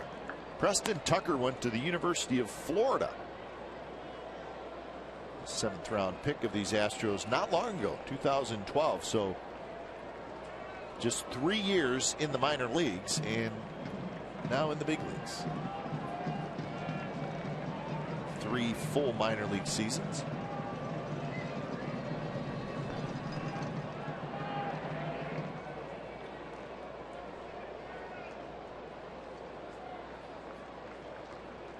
Looking at Tucker's minor league numbers, he hit at every stop, so there's no reason to think he won't hit here.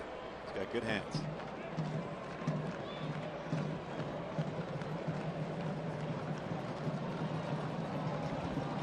Altuve runs and the ball's popped up. Foul territory. Davis is going to get there. Altuve hustles back, 2 away.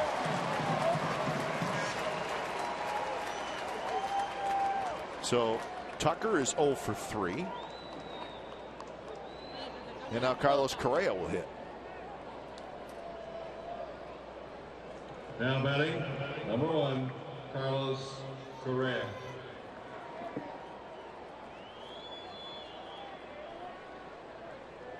Correa, a walk and a strikeout so far.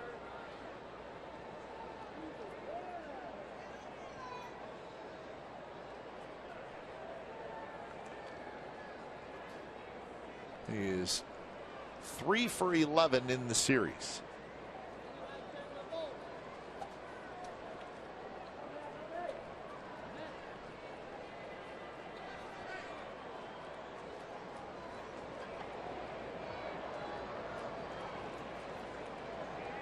Altuve, good lead, leaning, not running.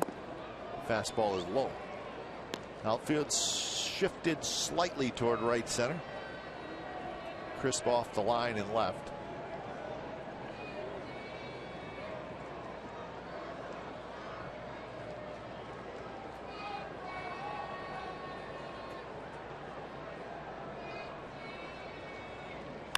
And there's a shot left center, and that's a hit.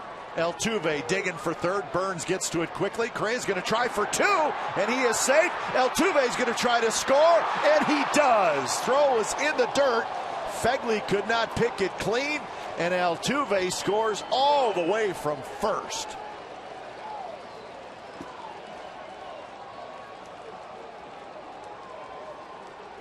Looked like a curveball slider. It was a slider up in the zone. Correa puts a good swing and it hits it hard into the gap. Billy does a great job of running over this, taking the right route, getting it in quick. I thought he had a chance to throw him out. Brett was aware right here of the runner at home. He turned around quickly, and all that was missing was a good throw. But got Altuve, good runner. Right now he's thinking score. He runs through the stop sign, it looks like. And Brett just came up short with the throw. So when it's all said and done, it's a double and an RBI. Good throw, would have had him easily too. He ran through the stop sign. So the game is tied at 1, and that one to the backstop. And Correa will go to third. And in watching that play, Eric, if Correa doesn't try for second, I don't think Altuve tries for home. You're right. You're absolutely right. But Brett did a good job. He was aware of the runner at third, that he might be going home. He turned around and he just came up short on the throw. But you're right. The fact that there was going to be a play at second allowed Altuve to think about going home. Yep. And Correa just, I thought he was going to stop and take the single, but he kept going, and that sort of put all the attention to the play at second base, and Altuve just kept on running.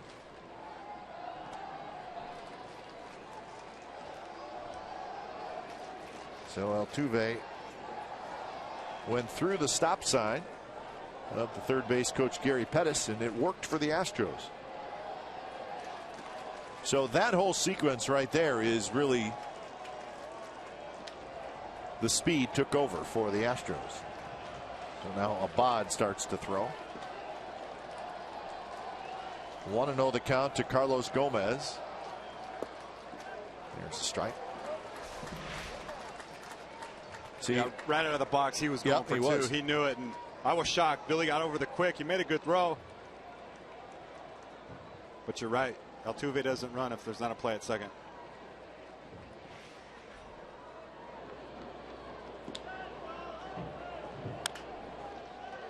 Semien to first in time. Side retired, but a run for the Astros. So bottom of the sixth coming up. We are now tied at 1.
It's Danny Valencia with the homer, the left. He's swinging a hot bat right now. Fires can't believe it.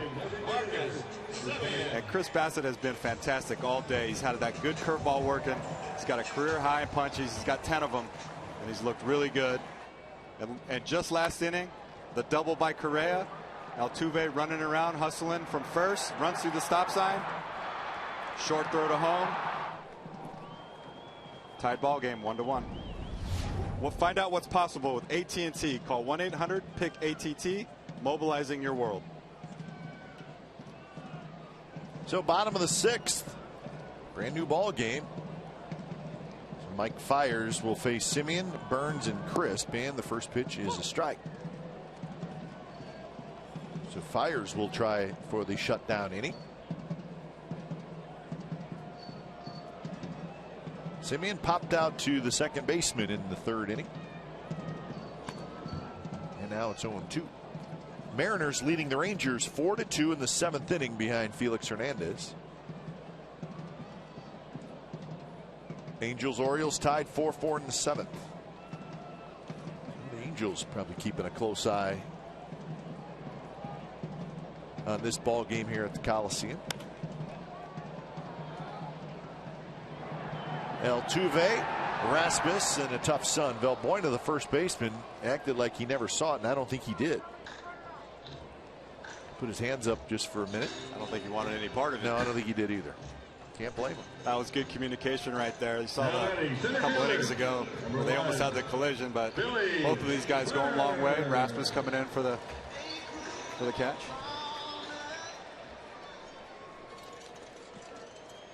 So one away, and here's Burns. Valbuena putting the glasses on. Maybe he did see it. It's all good now.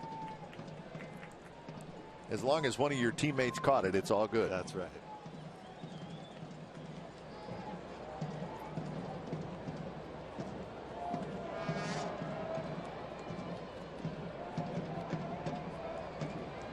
First pitch to Burns is outside. Burns a strikeout and a single. Each team with 3 hits. There has not been an error in the game.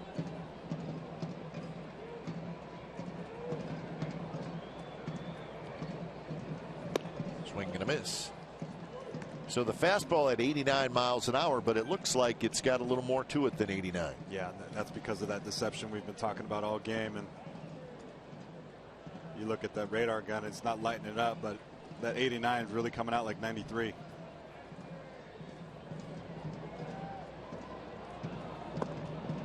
And there's a strike, and it's 1-2.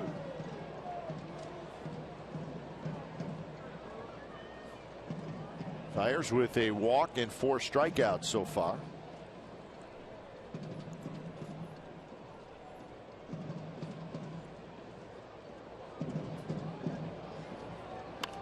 Reach for and poked foul.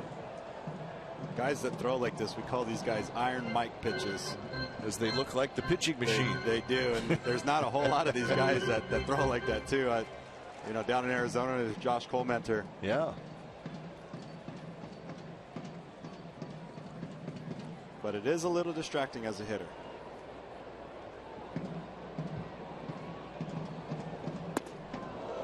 And we're not talking about the pitching machine where the ball comes out between not 2 the tires. Wheels. Yeah. Not the jugs.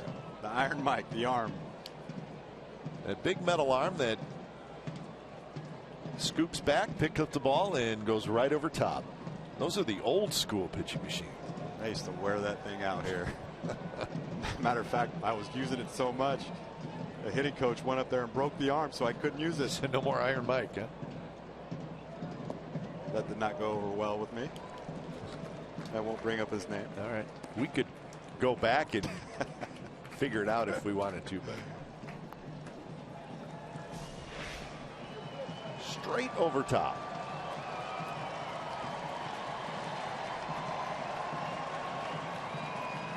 Full count to Burns, trying to get aboard and make something happen.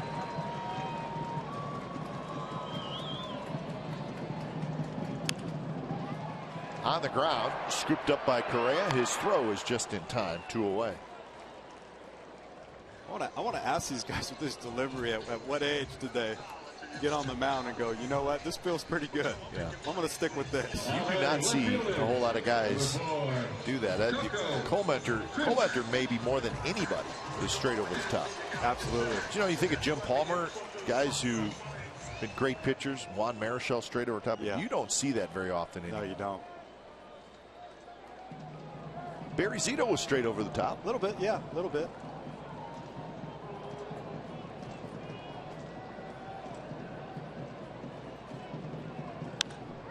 Coco way out in front.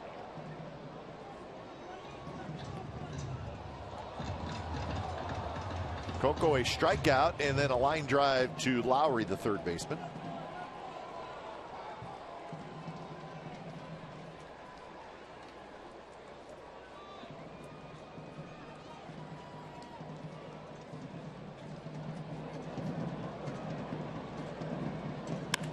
Coco, a base hit to center field. There we go, Coco.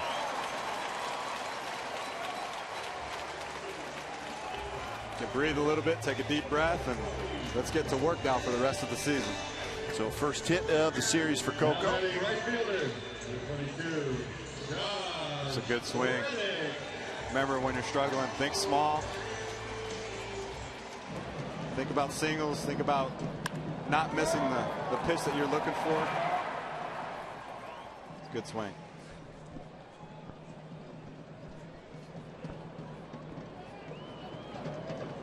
So Reddick hits with 2 outs.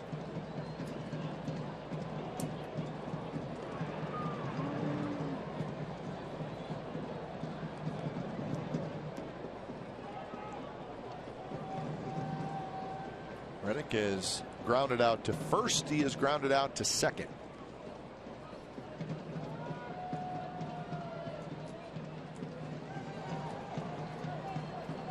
Coco with a decent lead.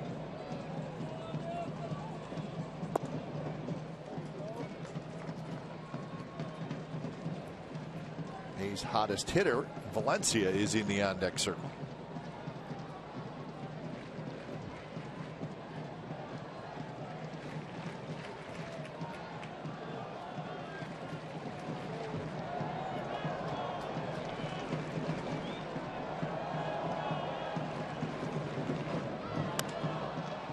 Valbuena jumps up and grabs it, steps on the bag, side retired. So Reddick grounds out for the 3rd time. A's do not score in the 6th. We're moving to the 7th. We're all tied at 1.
Tribute to the late Hayward Police Sergeant Scott Lunger, who was killed during a traffic stop, unfortunately, earlier last month.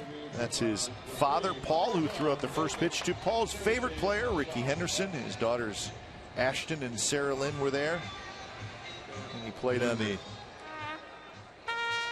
men's league baseball team, and their team was the Athletics, so his teammates were here, and his jersey is hanging in the A's dugout. So a very nice day. A's did a terrific job in honoring Scott Lunger. So we hope his family is able to enjoy today's ball game. And they're seeing a pitcher's duel. It's 1-1 in the 7th inning, with Jed Lowry leading things off. It's been like that the whole series.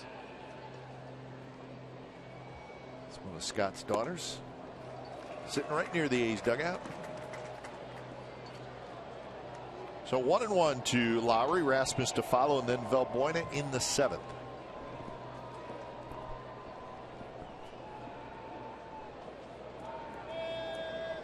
Both bullpens are quiet. And now 1-2.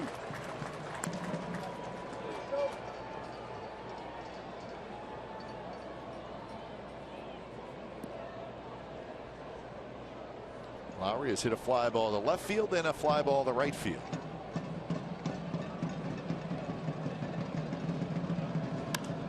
Shoots that one foul.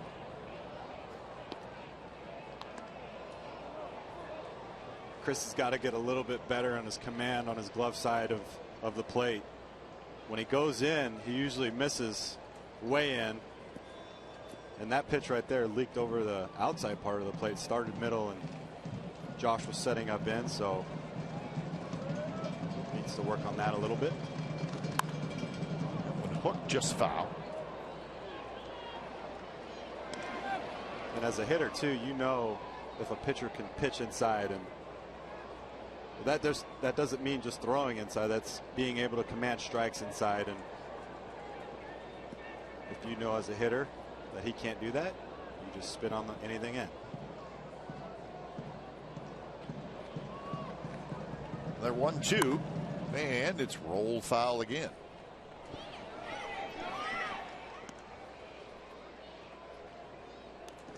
.101 pitches.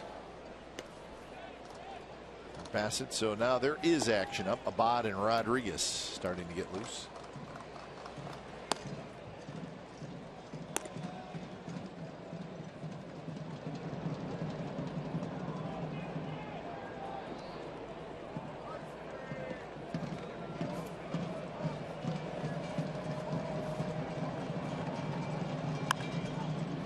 in the air, shallow left.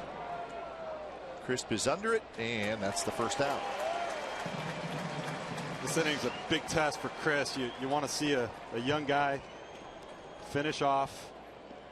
He started a good game. You want to get him through the seventh, learn how to get through this inning.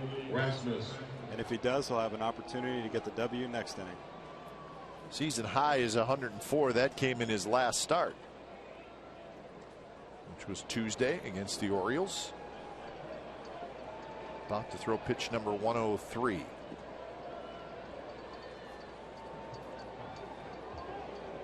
Rasmus takes a strike.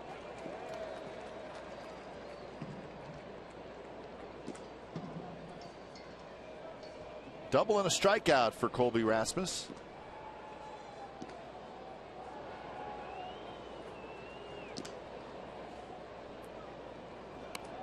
Bunts it in the air, up over the screen, into the seats, and it's 0-2. With that shift on, Rasmus trying to get aboard. Valencia playing at the shortstop spot. So Rasmus gave it one shot.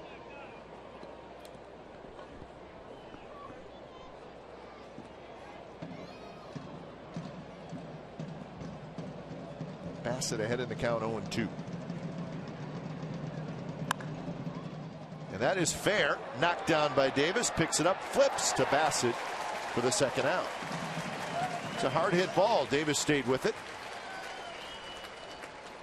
Mike Davis, very good defensive first baseman.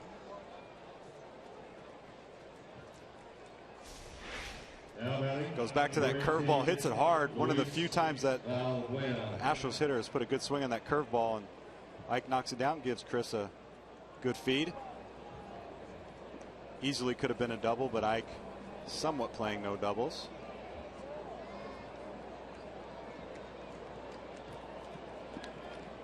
Chris avoiding Rasmus as he's running up first base. And now Valbuena steps in, who has struck out twice today, both times swinging. And he falls behind 0-1.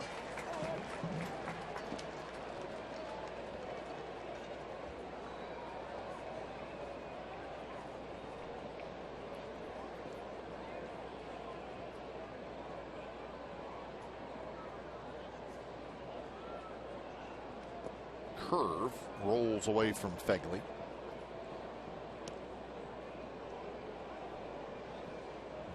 Astros bullpen is quiet.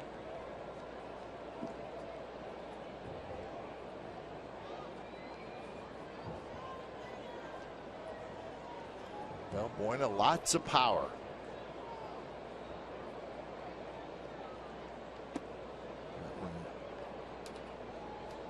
Spins well outside. Bassett now at 108 pitches. Dig deep and finish it out right here.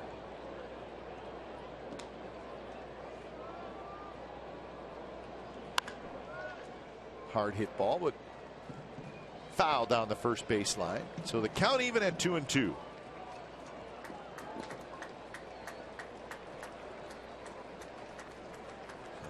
Bassett trying to finish on a high note.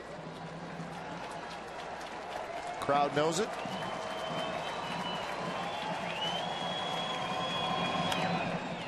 Fastball hit into the second deck. Still throwing hard is Chris Bassett.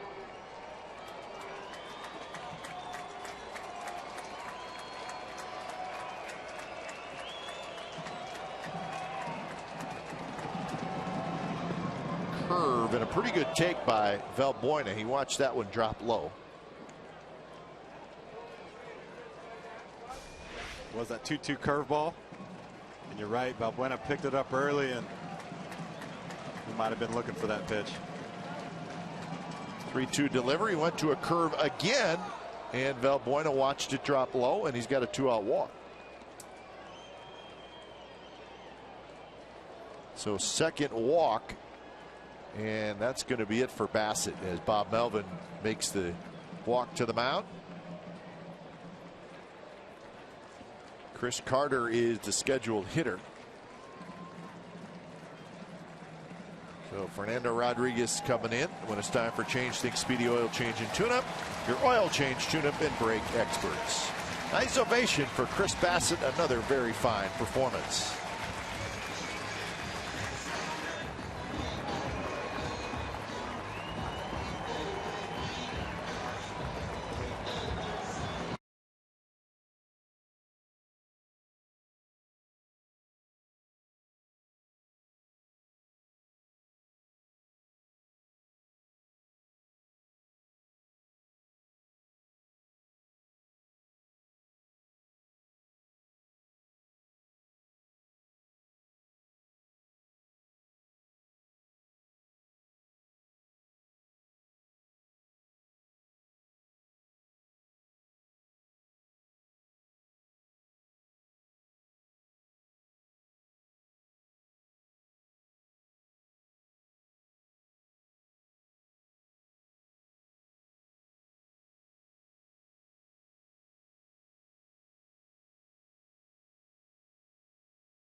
Celebrate their 17th annual Breast Cancer Awareness Day, presented by Zevia, the zero-calorie soda, and supported in by part of Athena Bottled Water, Nelson Staffing, Comerica Bank, and State Roofing Systems of San Leandro. Prior to the game, 10,000 fans will receive a breast cancer awareness scarf, courtesy of Zevia. To join the fight, purchase your special tickets now at athletics.com/survivor.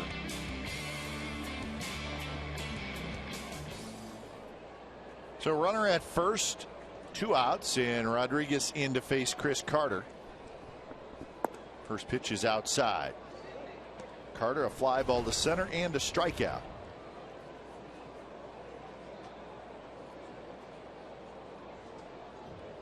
A's with their run in the 4th inning. Astros with their run in the 6th.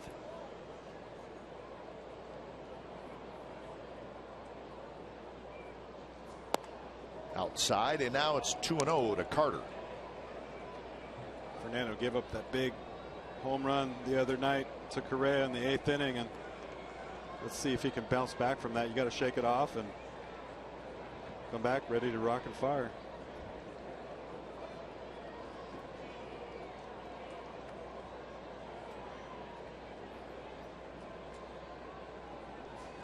Swing and a miss by Carter. He was trying to give the Astros the lead.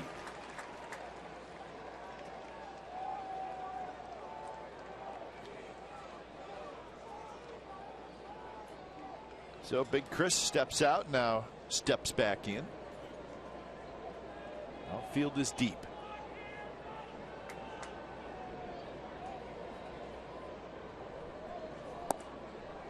A little bit outside, didn't miss by much. Be careful here with the count 3-1. Jason Castro is on deck.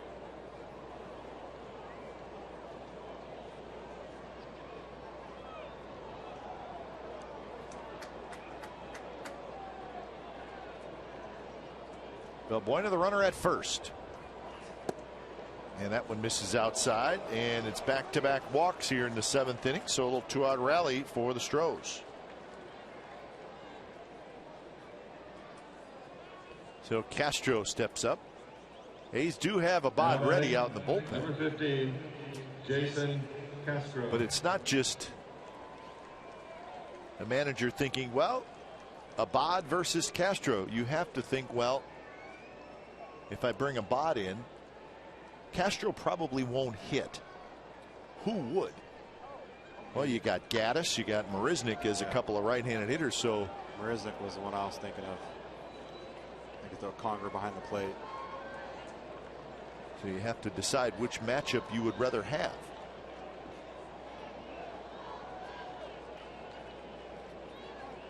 So Castro, who steps in the box for the third time. He's 0 for 2 with 2 strikeouts.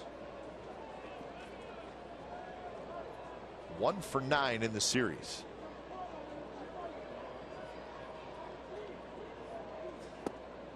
And the first pitch is a called strike. Castro doesn't like it. Castro really struggling this year offensively.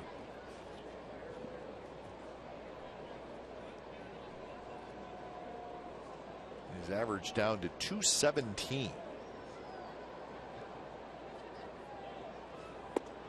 And it's 0-2.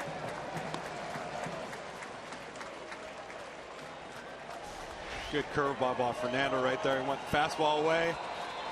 Pulls the string on him. Goes with the hook. 0-2. Try to put him away right here. Get the A's back in the dugout.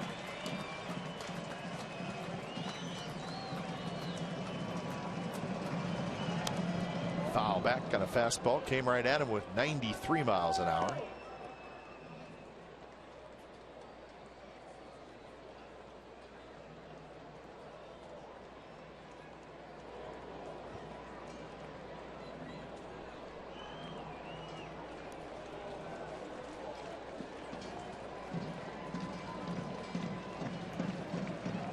Six and 2/3 innings for Bassett today. And Castro chases, strikes out, and the Astros strand a pair in the top of the 7th. So 7th inning stretch coming up from the Coliseum. It's a 1-1 game, A's Astros. The A's want to extend a big thank you to all of our fans for coming out to the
California is brought to you by Toyota, the full-line automaker with the longest-lasting vehicles in America. Toyota, let's go places. And by Xfinity, home of the most live sports.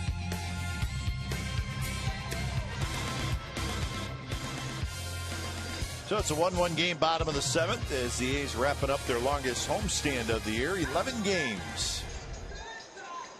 Be off on the road to Toronto and Baltimore this week.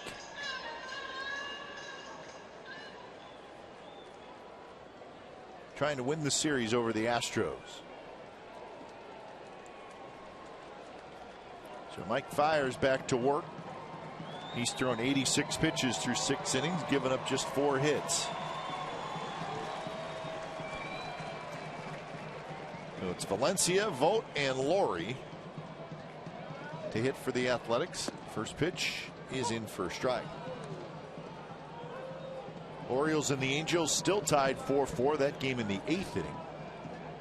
The Mariners still leading the Rangers 4-2. That game also in the 8th inning.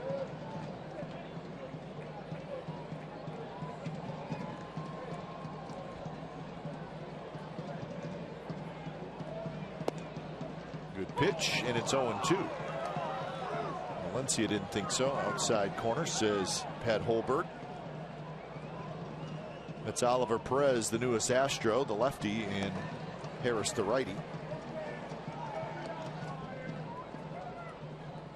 Two tough calls right there on Valencia. Both of those look to be balls. Curve is hit hard but foul.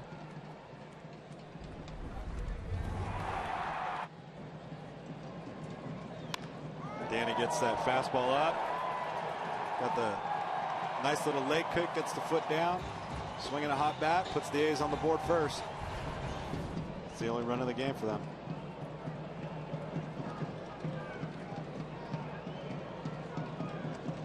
Oh, 2 pitches outside to Valencia.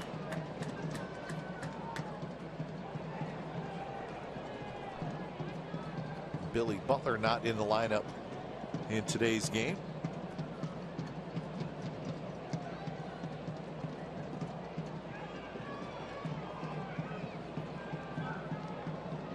Valencia behind in the count 1-2. Here's the pitch. Curve, and he lays off. Big overhand curve from Fiers. We've seen pretty good curveballs from both of these guys, from Fiers, from Bassett. Similar too, huh? Yes, very similar. Bassett's just been a little bit sharper.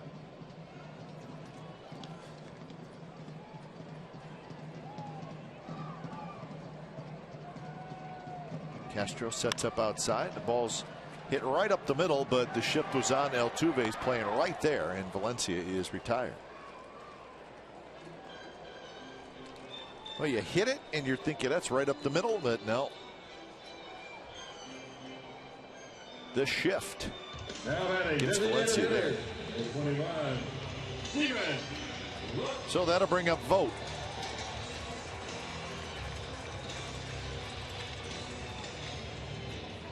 Mentioned the Jays beating the Yankees 2-0. Estrada over Tanaka today.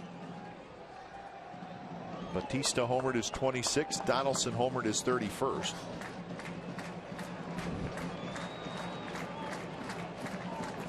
Just hit the replay button on that. On those stats. Yeah. Jeez. Yankees shut out for the 2nd day in a row. Yeah, Toronto going in there making a statement. Really responding to the 2 big moves that they made at the deadline.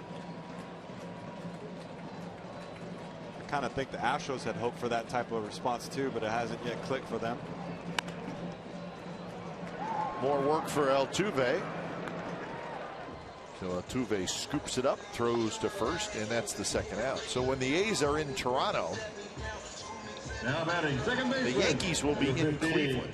Brett Lawrie. But keep this in mind. Next weekend, it'll be the Yankees at Toronto.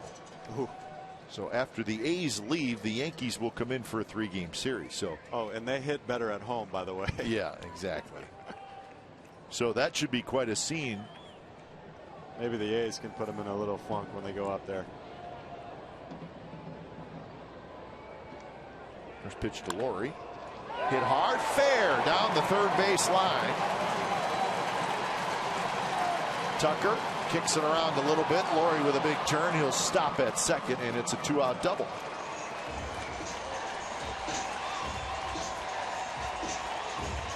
Really not sure why Lawrie wasn't playing no doubles right there. You got 2 outs in the 7th. Usually from the 7th inning on in a tie ball game, you want to take the doubles away, and Lawrie putting a good swing. Hits it down the line for a double. Past the diving Lowry.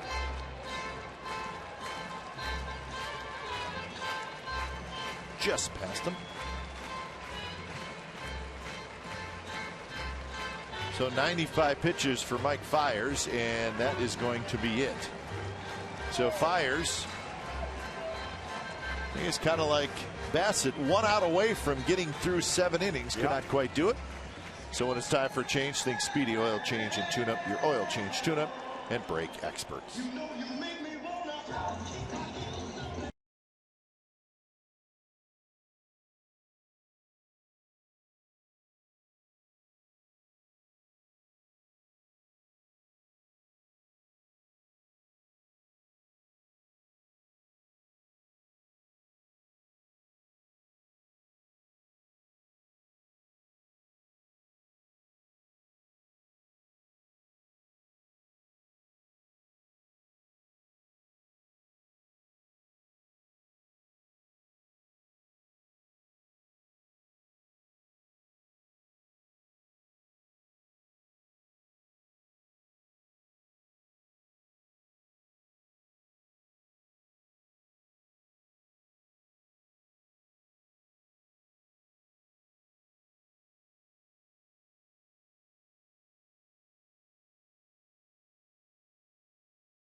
for the Mark McGwire bobblehead giveaway, driven by Chevrolet. Big Mac will be on hand as we honor his A's career. The all-time A's home run leader helped the A's reach 3 straight World Series from 1988 to 1990 and win the title in '89. For tickets, call 877-493-BALL or visit athletics.com. So Billy Butler's going to hit for Ike Davis, and he's going to face the new Astro, Oliver Perez. Mike Fears 6 2/3. He pitched extremely well, as did Chris Bassett. So here's Perez. First appearance in an Astros uniform. The numbers with the Diamondbacks, pretty good. 37 strikeouts in 29 innings.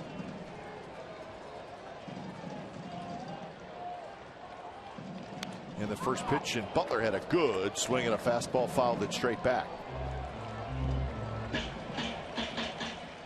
There's the go-ahead run, Laurie at second base with 2 outs. Butler is 2 for 4 as a pinch hitter this year.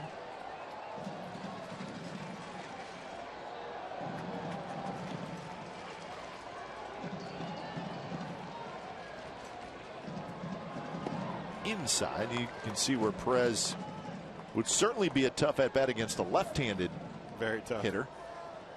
He turns, got a little Louis Tiant in him. Likes to turn that body when he winds up. He'll quick pitch it, he'll throw a sidearm, he'll drop. There's your quick pitch, and it's 1-2.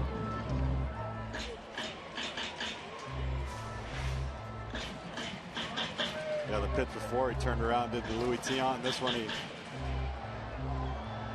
has the abbreviated leg kick and sneaks a fastball by Billy. Now lefties, and that doesn't come into play here with Butler, but lefties are hitting 183 against him.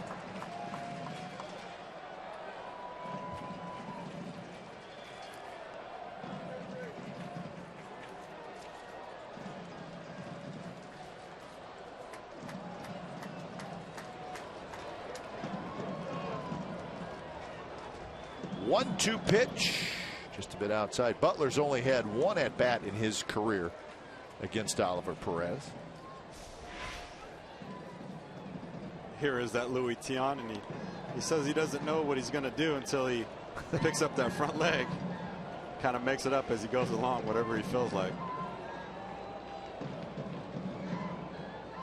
Butler taps one over the mound. Correa, the shortstop, has it near second base. Throws to first, side retired. So Perez, in his first outing, gets a big out, and we are tied at 1 through 7.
Central. It's coming up tonight at 6 and 10:30.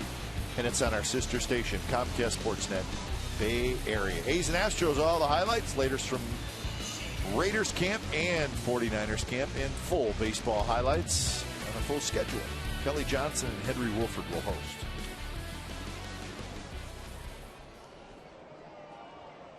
New first baseman for the Athletics is Mark Canha.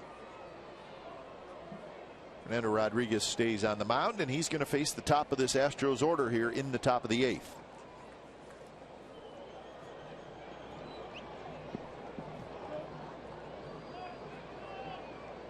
Altuve, Tucker, and Correa. Jose Altuve is 1 for 3 today. He singled and scored in the 6th inning.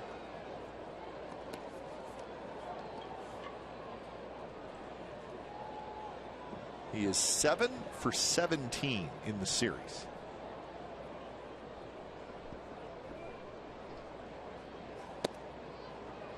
Takes a fastball in for a strike.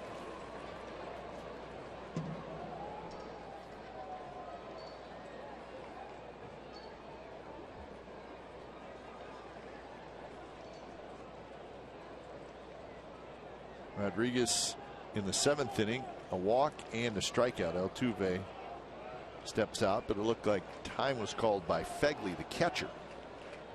Generally, an umpire will let you know who requested time. Saw him point at Fegley. Swing and a miss by Altuve. Coming out of his shoes right there. He was trying to put the Astros on board right there. Kind of pulls off of it. You can see his eyes end up over there by the A's dugout.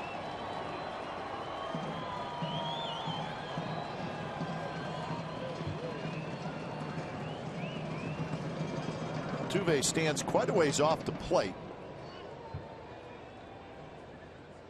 And obviously not a real big guy, but he has the ability to, he'll hit a ball off the plate outside and still get the sweet spot on it. Yeah, he's got really good plate coverage.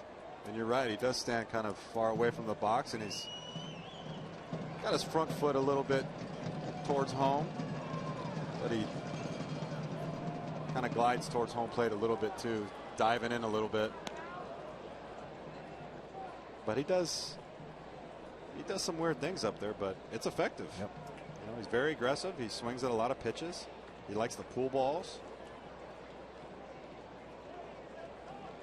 But he finds the holes. Yes, he does.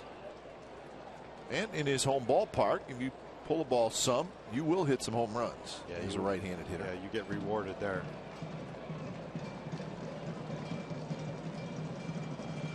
Three-two pitch inside, and he walked him. Altuve does not walk a lot, but a big walk there, leading off the 8th inning. So 4 walks by A's pitchers today. A's starters allowed 1 run or fewer in 8 of the last 10 games. Bassett was the guy today, 1 run in 6 2/3. So starters on another nice run, even with the trade of Scott Kazmir. So pretty good depth, the A's starters. The young guys throwing the ball well. Valencia comes in at third. And timeout called again. Timeout called pretty late.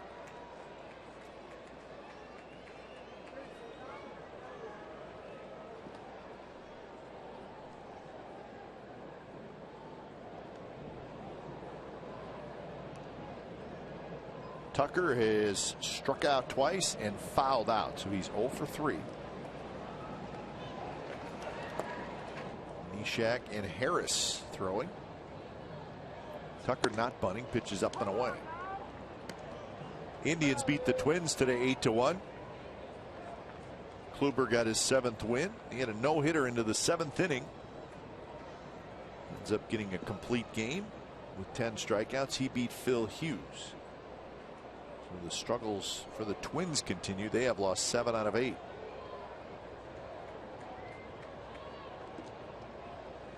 Twins for a fairly long stretch. Kind of had that second wild card, but now they have dropped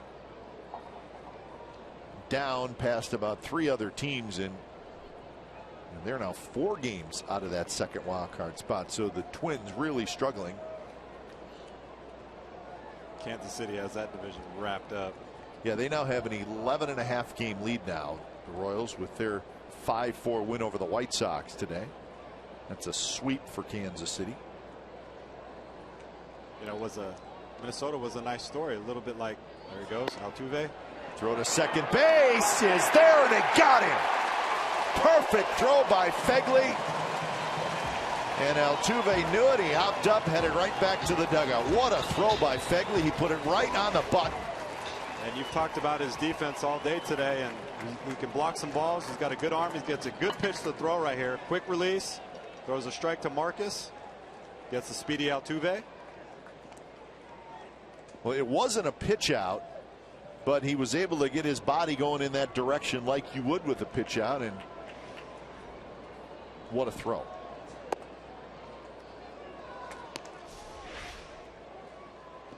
Yeah, he comes up quick, good footwork, quick release, good throw. But that pitch really did. It helped him out. He just stood up, and it was right there like a pitch out. He knew it. So 3-1 to Preston Tucker.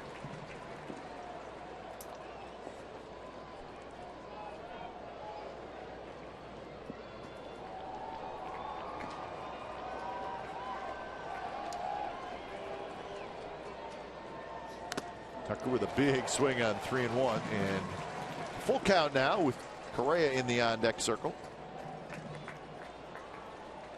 Like that one got a piece of Pat Holberg. Got him pretty good too.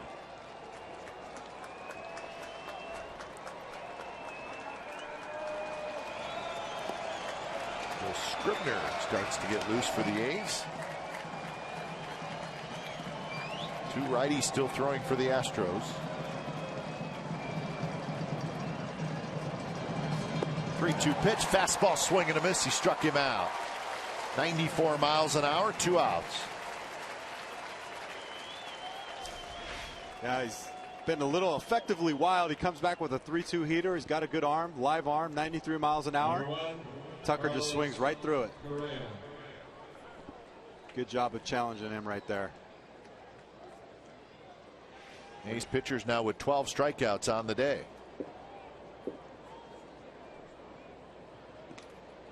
So here's Correa. There's the Astros, strike out more than any other team in the American League.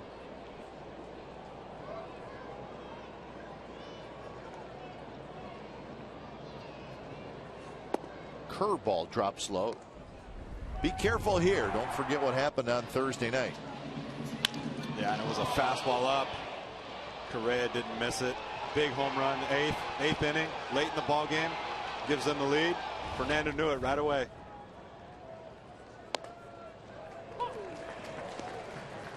One and one the count.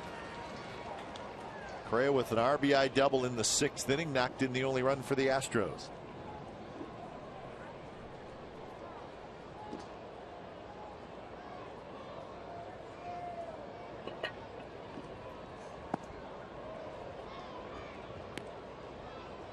But I was talking about the Twins, how they played really well in the first half, and you know, with the young team, sometimes that first run at winning ball games and making that playoff push is a difficult one to finish. And Kansas City a few years ago was always the best first half team, and they'd always fall off, and they've learned how to win and finish it out now. So this is going to be the question mark with the Astros. They've had a very good 3.5 months. 4 months, but everybody's kind of questioning if they can finish it out. Yep. Can they win on the road?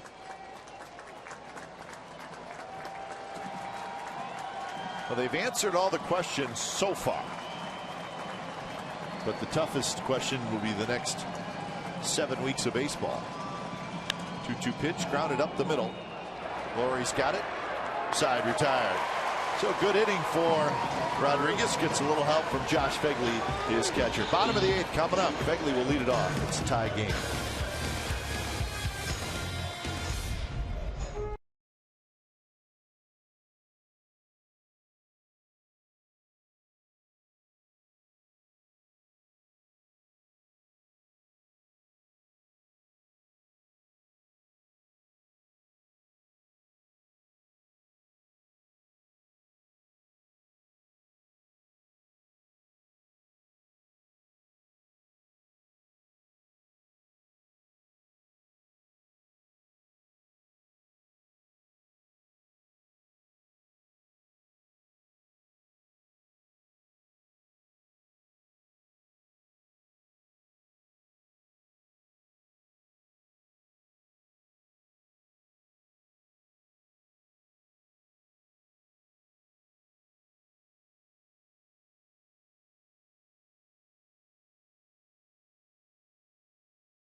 Summary brought to you by your local Toyota dealers. 1-3-0 for the Astros, 1-5-0 for the Athletics. Both starting pitchers good, and they're both going to just go home with a no decision. So, man, has it been a series of pitching or what? Every game we've had Close ball games. either one guy pitching well or both teams getting good pitching. Astros go back to their bullpen and bring in Will Harris. So when it's time for change, think Speedy Oil Change and Tune-Up. Your oil change, tune-up, and brake experts. So Harris comes in. He pitched in game 1 of this series. Terrific year, 4-2 and a 1.28 ERA. Part of a good Astros bullpen. Yeah, and he's a big righty. Got a good arm. He's got a natural cut on his fastball. At times it'll back up on him, and that's when he gets in trouble. And he's got a very good curveball. Jake Marisnick takes over at first base.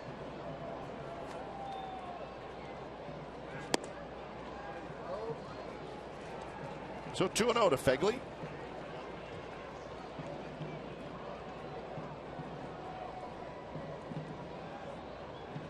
Fegley, a ground out and a strikeout. Ooh, get a rip.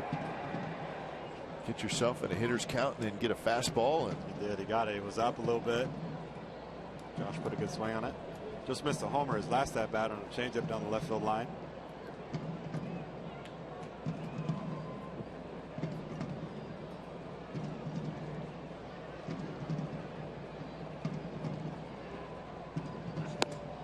Pitch off the plate, 3-1. Oliver Perez got the 1 out. And that was a big one, getting Butler into 7th. And now Will Harris takes over.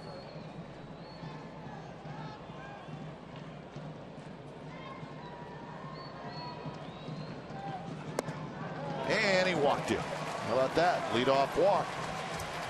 Good at bat. Get the A's rolling here in the 8th.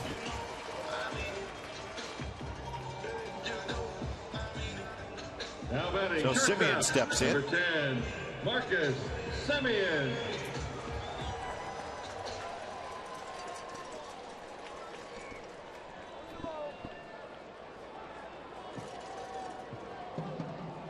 So Simeon for his 3rd at bat. He's popped to second, fly to right.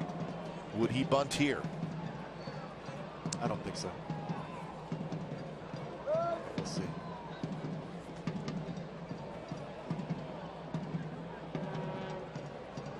He's not, and the pitch is outside. The A's have the fewest sacrifice hits in the American League, just 9.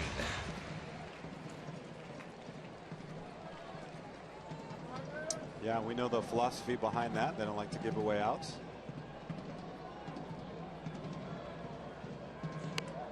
Tries it there, and it rolls foul. So the count 1-1. So he was not bunting on the first pitch, was bunting on the second pitch. I think that tells you that he kind of did that on his own, because if it was a straight sacrifice, he would have went around to bunt in the first pitch. So do it right away. Yeah.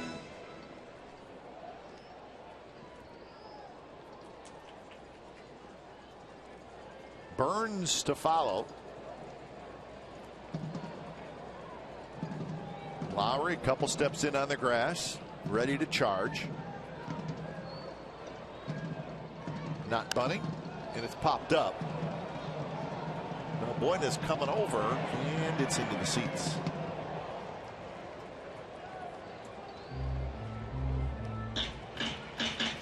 So 1-2 now to Simeon.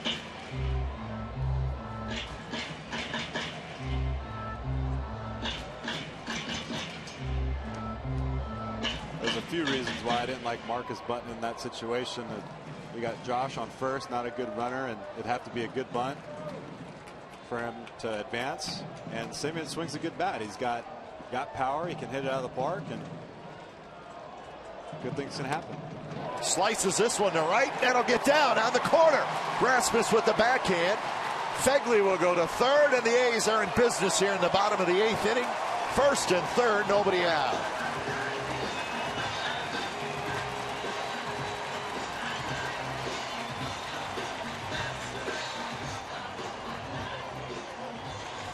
That's a good piece of hitting by Marcus. Looks like Will comes with that cutter. It did back up on him that time. Marcus stayed inside the baseball. Head down, drives it to the right field corner. And Josh advancing to third base easily. It's a nice play by Rasmus right there. That ball almost trickled away from him, but right away Josh taking off. He's got something going in scoring position, and Stephen Vogt loving it. So a full meeting on the mound. Brent Strum, the pitching coach, is out there.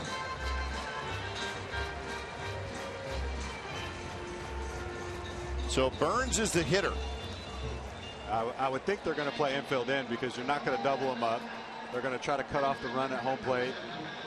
This is going to be a tough at bat. Billy's used to putting the ball on the ground, but he needs to get it up in the air in the outfield far enough for Josh to score. So it's not an easy task right now. And of course, Burns, a guy, does not strike out a lot.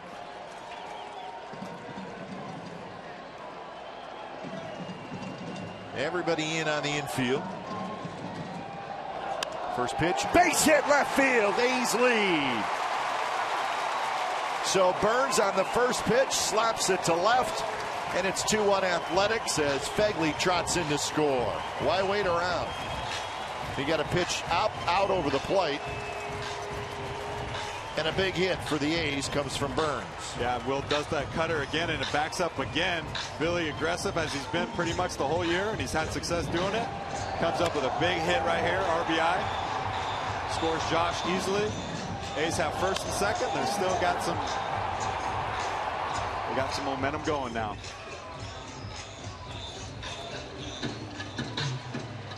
So Tony Sipp, the left-hander, comes in to face Coco. A's have taken the lead here in the eighth.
The lead here, 2-1,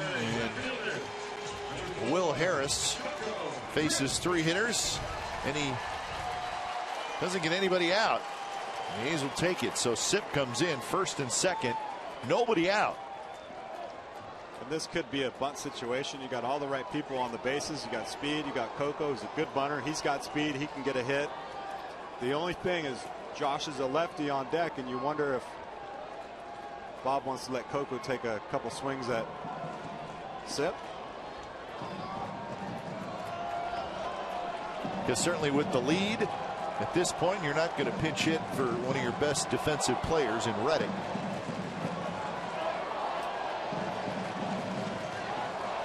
Sipp delivers, and Coco, not bunting, hits and fouled on the right field line.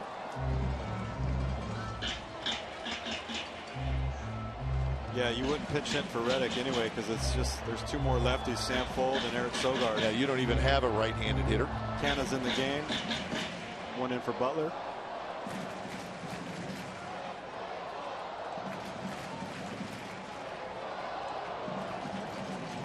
Coco is 1 for 3 in the ball game.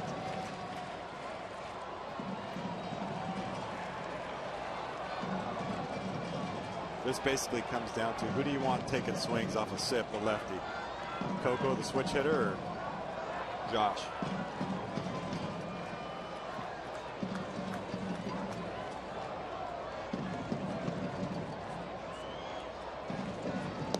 Coco swings and misses at an off-speed pitch, so 0-2 the count.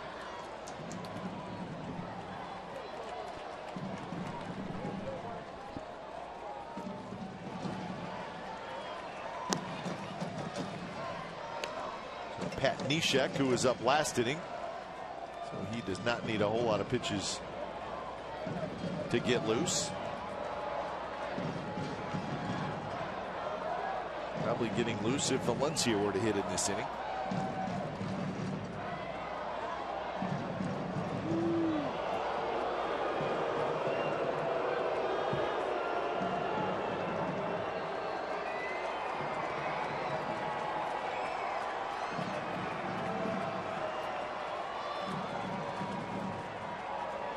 All started with the Fegley walk, and then a single by Simeon, a single by Burns. The A's have the lead.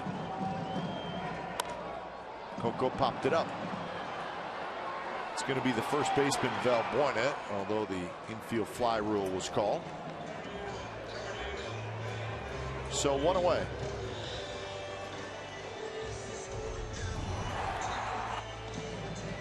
Here's today's Honda Player of the Game, Chris Bassett, and he had his curveball working today at 10 punches, a career high for him.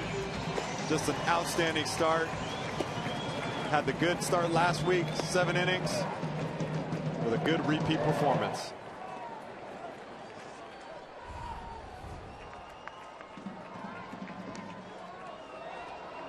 So now Reddick against Sip.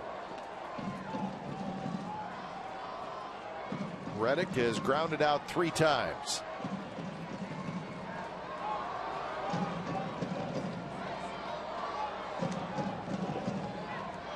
And the first pitch is off the plate to Reddick.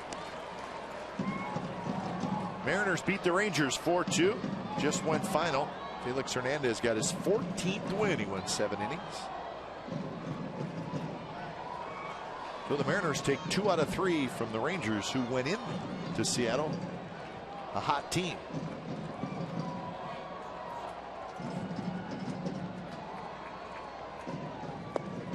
And now it's 2-0.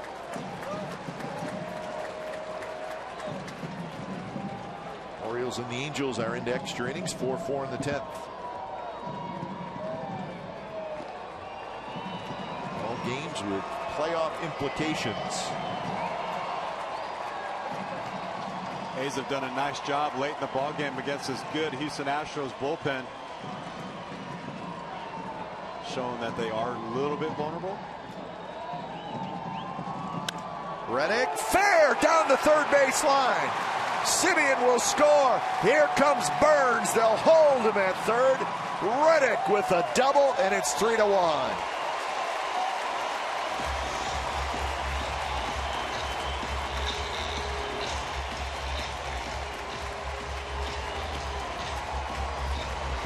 This is where, as a pitcher, you just tip your hat to the hitter. The 2-0 pitch. Looks like it might have been a ball. Josh has a great approach. Doesn't try to do too much. Doesn't try to pull it. Hits it right down the line. Keeps it fair. Big hit for Josh right there versus the lefty. Scoring Marcus easily. The A's still have second and third. And their hottest hitter out. So they're going to walk Valencia and have lefty on lefty with Vogt.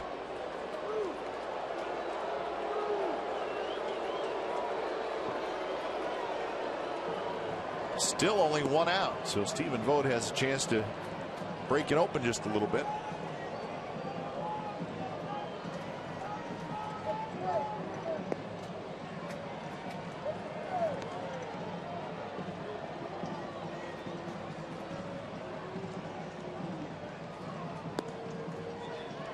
Yeah, and that was a no-brain decision to walk Valencia right there. He's been swinging a hot stick. Stephen Vogt hitting in the 7th inning or later. So all good for Stephen Vogt. And he's in his spot right now with the bases loaded.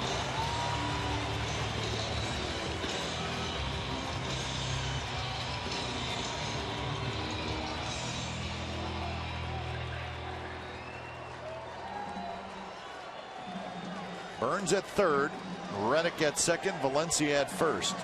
Abad Mahika in the bullpen.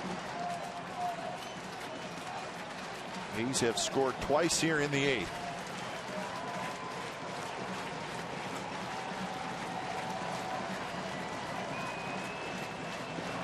First pitch to Vogt, in for a strike.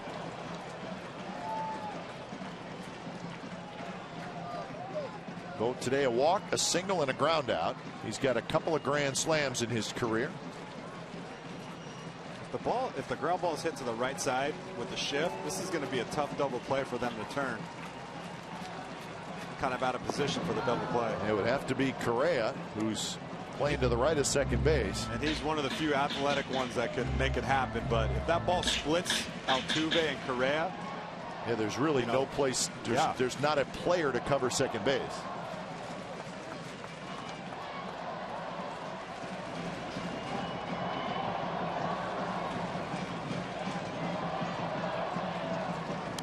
Pitch. Vogt reached for it, stays live.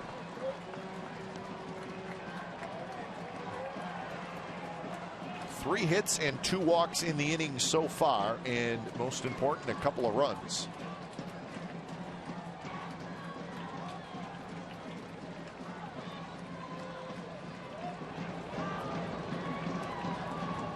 it's a big at bat for Steven right here. Built some confidence. He's been scuffling a little bit, wants to help the team win. Do something positive for the team. He's off the high fastball.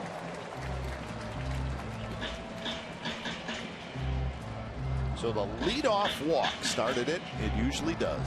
Fegley ended up scoring.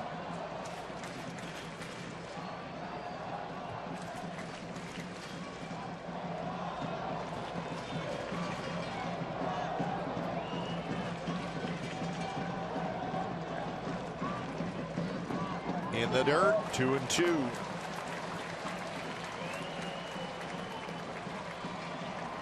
The A's trying to win the final 3 games of the series after losing on Thursday night. A game they probably should have won.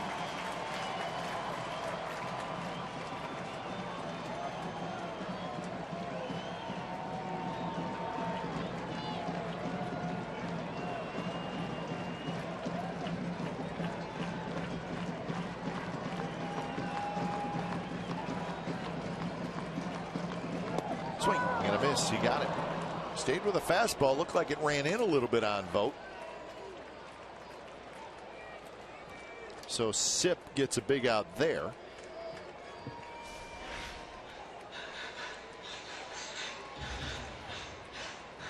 And now Astros are going to bring in Nishak to face Lorian, trying to get the final out. A's have scored twice in the bottom of the 8th to take a 3-1 lead.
The A's have scored twice.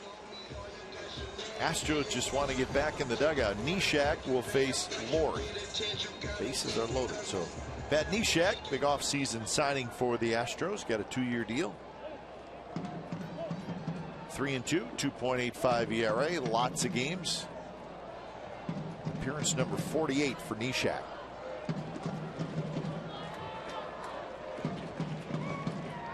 First pitch drops in for a strike to Laurie, who has reached on a fielder's choice. Hit a fly ball to right, and he has doubled. So 1 for 3.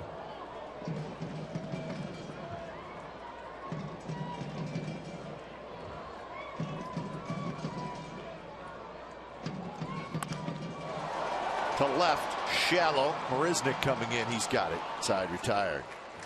So 2 runs for the A's. Billy Burns knocked in one. Reddick knocked in the other one. So we're going to the 9th. A's looking for their 3rd win in a row. They lead 3-1.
So Edward Mujica will try to save it as he faces Carlos Gomez, Jed Lowry, Colby Rasmus here in the 9th inning.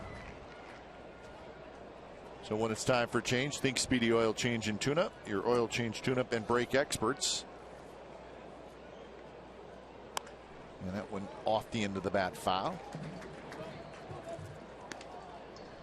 So 1-1 the count. Sogard comes in at second base.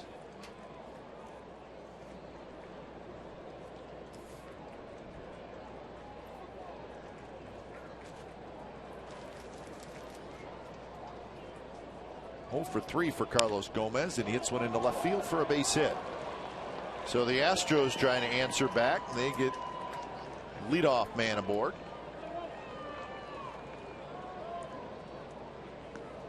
And that'll bring up Lowry. Slider kind of just spun out of his hand. Jed Lowry. Carlos's eyes lit up and put a good swing on it. Good start for the Astros in the 9th here.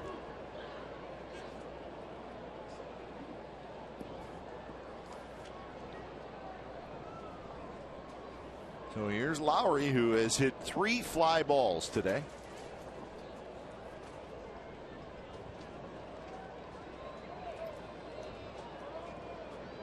Shift is on. Simeon playing right behind second base, and that's a base hit to center field. Gomez will round second. He will hustle to third, and he'll make it. So first and third, nobody out. Action for the Astros in the ninth.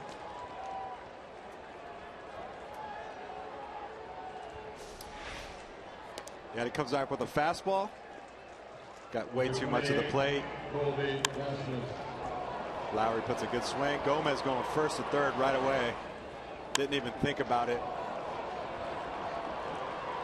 Astros got some momentum going now too, trying to answer back.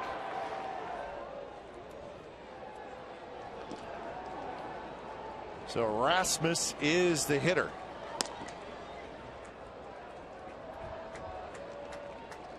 Colby Rasmus and then Valbuena and Carter. Those are the next three hitters for the Astros. Rasmus is 1 for 3 with a double. First pitch fouled straight back. In this series, the Astros are 2 for 23 with runners in scoring position. So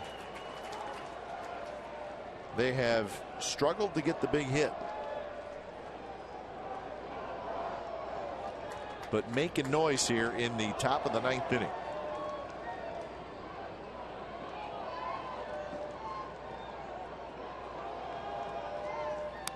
Swing and a foul straight back. A couple of fastballs for Rasmus.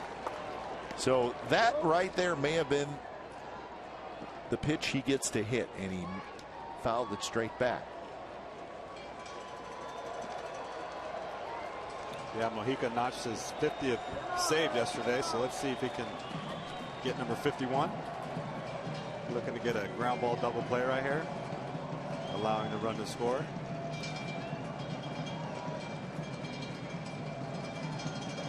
Two pitch is a fastball high. 1-2 the count.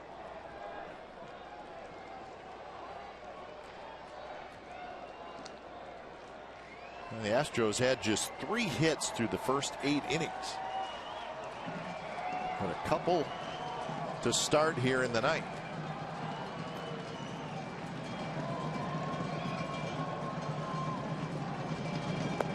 Inside, that's the Mojica split finger. And he will go to that.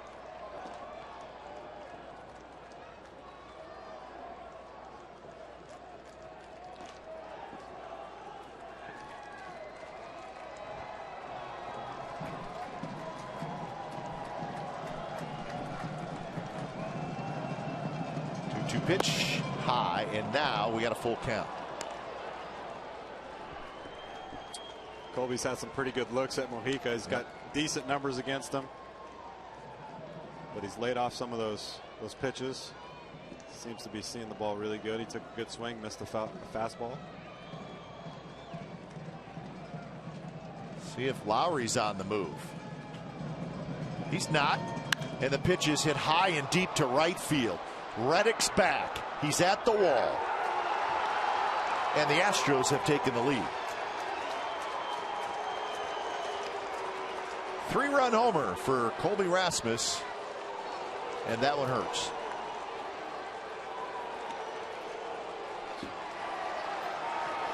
Yeah, we talked about they strike out a lot, but they hit home runs, and they can come from anywhere in the lineup. Rasmus hitting 6 today. Yep. The fastball up. I think he knew it right as he knew he put the good part of the barrel. Was the only thing was it going to carry, and it carried plenty. Your attention, please, ladies and gentlemen. So Mojica is done, and Fernando Abad strolling in, but a big hit by Colby Rasmus, a 3-run homer here in the top of the ninth, and the Astros now have a 4-3 lead.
Oakland Athletics and may not be reproduced or retransmitted in any form, and the accounts and descriptions of this game may not be disseminated without the express written consent of Athletics Investment Group, LLC.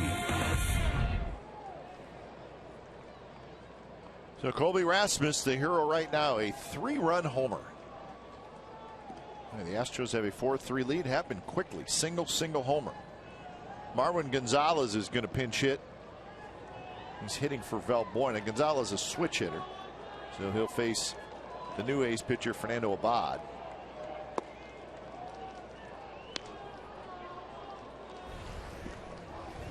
Abad's got to do his best right here to keep it a 1-run ball game. There's still nobody out in this inning. The A's have proved that they can get to the Astros bullpen, so keep it close.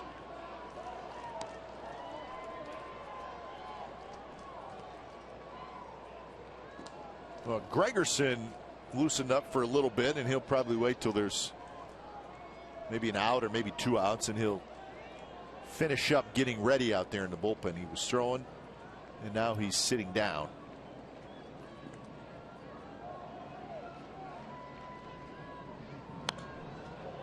That one just to our right foul. Just no reason to just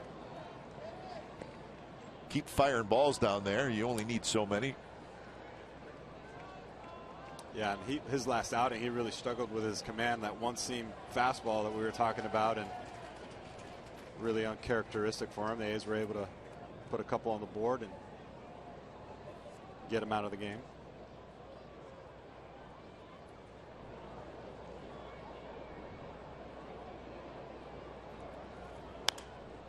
Hit foul right side. Well, one swing of the bat has certainly quieted this crowd. 20,000, over 20,000 today. And well played game. Then you're 3 outs away from a win.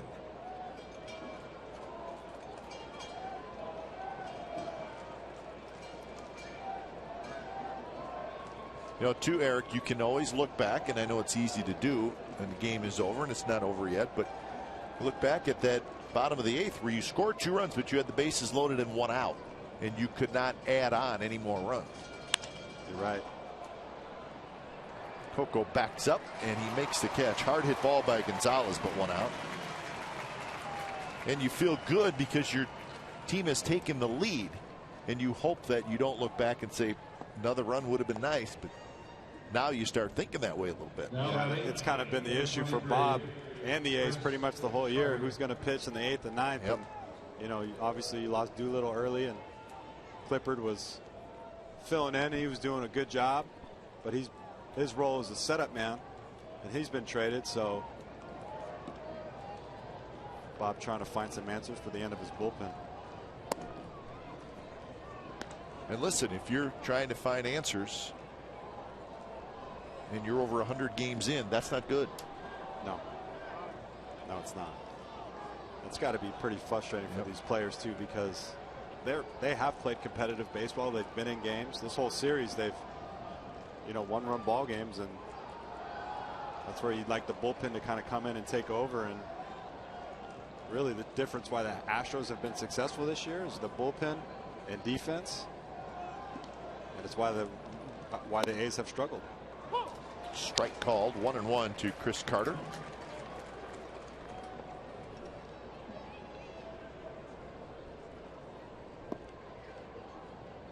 Chris Carter is 0 for 2 with a walk, and that one floats in for a strike. He's hit a fly ball to center. He struck out. He has walked.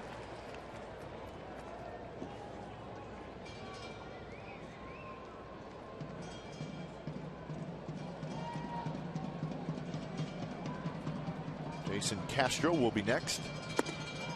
Fastball is high. So it's been Bassett, Rodriguez, Majica, and Abad.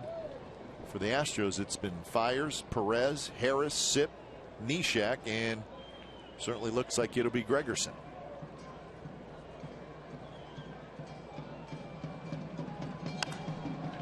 Carter skies one right side of the diamond. Canna and Sogard fighting in a little bit. Sogard handles it. So 2 away here in the top of the 9th. Castro will hit. Still playing down in Anaheim. It's a 4-4 game, Orioles and Angels. So that's a big game. The Angels are right now the second wild card team, and the Orioles are 2 games behind that second wild card team. The only thing the Angels have eyes on is this division. Yep. So they're probably saw the score change from this game.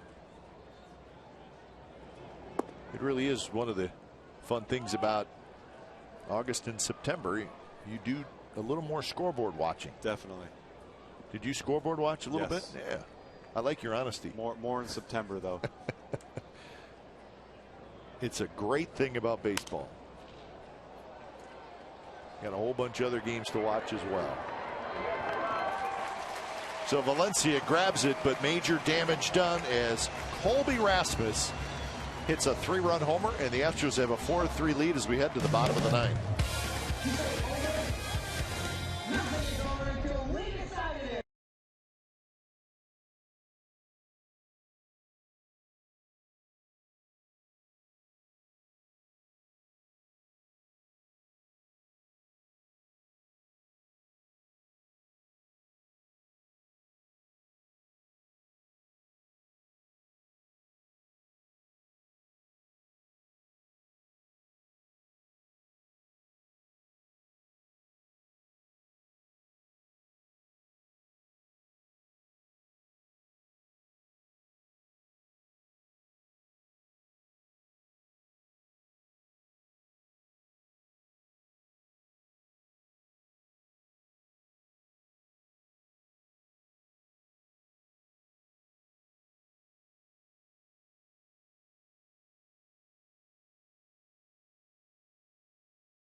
Saturday, August 22nd, all are encouraged to wear your Star Wars costumes and enjoy the post-game show from the outfield grass. Though space is limited.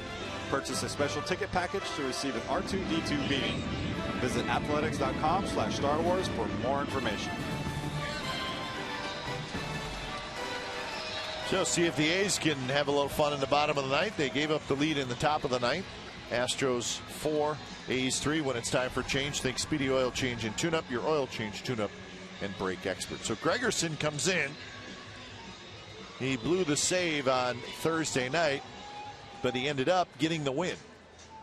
He pitched 1 inning, gave up a hit, 2 runs, 2 walks, 2 strikeouts. He threw 30 pitches on Thursday. Both the runs were unearned. Remember, Lowry made the error, which was a costly play in that game. So that is his only appearance in this series. But again, 30 pitches on Thursday night.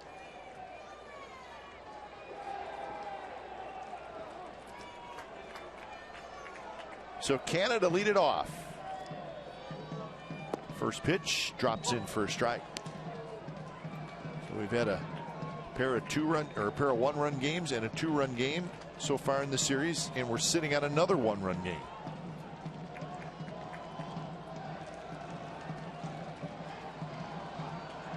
Canna swinging and a miss. First at bat for Canna. This is Ike Davis's spot, but Butler hit for Davis in the 7th. And Canna came in to play first base. Fegley will be next, and then Simeon.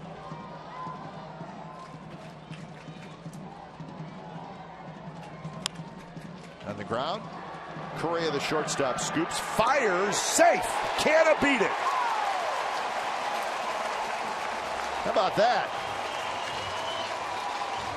That was not a slow roller either. It's just a fairly normal ground ball, but Canham beat it out. Yeah, just tip your hat to Mark. He was going right away. He's slider out in front. Extra step. Correa just kind of took his time a little bit. And maybe he was not aware of Canha's speed, but that was a routine ball. Mark that little extra step right there. Yeah, Mark just hustled it out. Showed off the good arm, but maybe a little bit of a mistake by the rookie. So here's Fegley. Fegley, base hit right field. Hit off the end of the bat. Canha's going to try for third. He'll make it, and it's first and third, nobody out.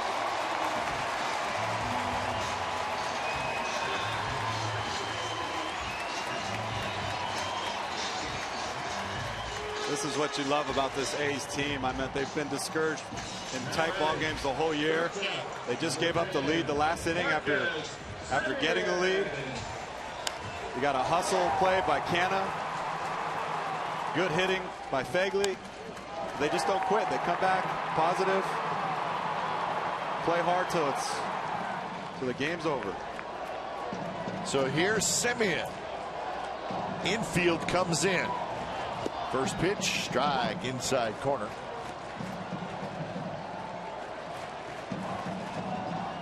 Tying run at third, winning run at first, nobody out.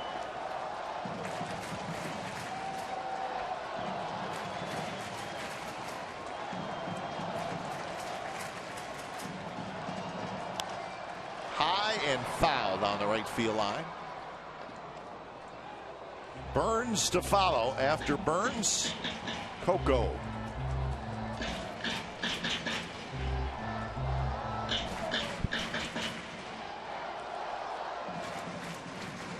A's now with 10 hits in the game. They've out-hit the Astros 10-6.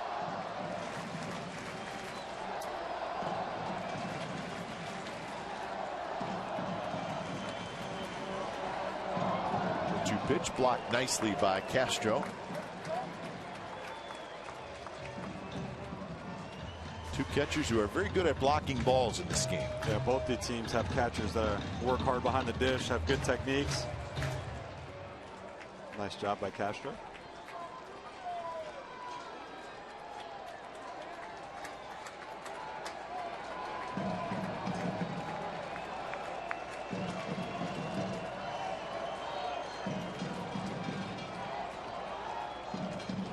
One-two pitch, got him with a slider. That's the Gregerson pitch. It's his go-to pitch, and he's been throwing it for about 7 years now. It's a hard slider.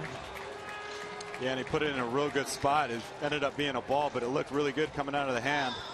Marcus not able to pick up the spin and swings right through it.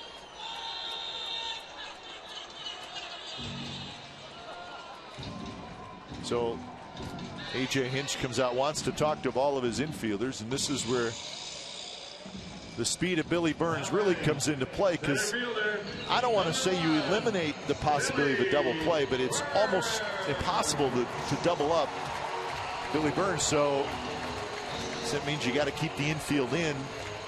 Yeah, and if it's hit hard enough at Altuve or Correa, they're still going to try to turn two, though. If it's a soft hit ball, if they got to move a step or two to left or right, then they're going to come home.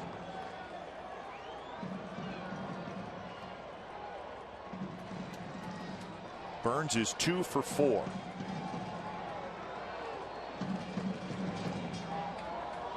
First pitch to Burns, off the glove. Canha thought about coming home, decides to go back, but Fegley does go to second. And I think that was the right decision by Mark. I don't think it got far enough away. Jason was on it right away. Gave a good feed to Gregerson. He thought about it. He had 3-4 good steps toward home. Yeah, and you could see Mark, when the ball goes through the zone, he's kind of on his back foot, leaning back towards third, and really you want your weight shifted towards the front foot, kind of leaning towards home. So that was kind of the difference right there of him going back to third or scoring. So the infield comes all the way in now. 1-0 the count to Burns.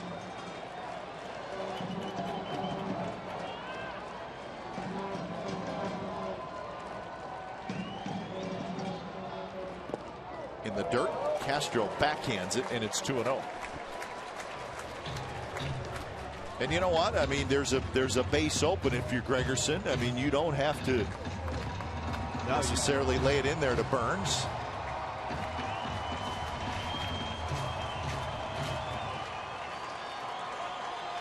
It's another nice pick by Castro. He's been having to work hard there today, back there.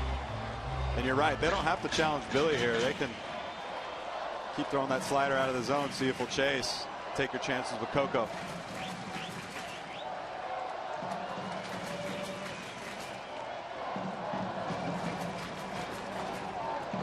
Pitch to Burns, floats outside 3-0,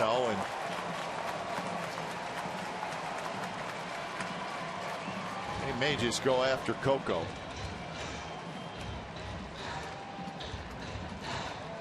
And if you're Coco, you want that opportunity. You got the one hit earlier today. They're going to intentionally walk Burns. I think this is the right move. Billy's been swinging a hot bat.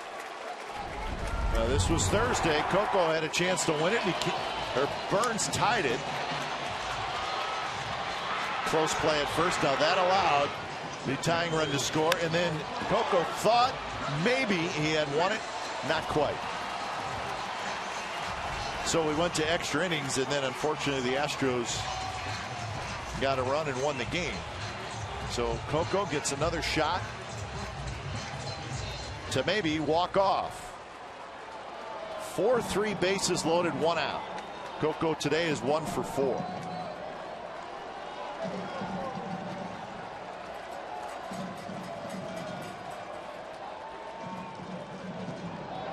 First pitch is hit in the air.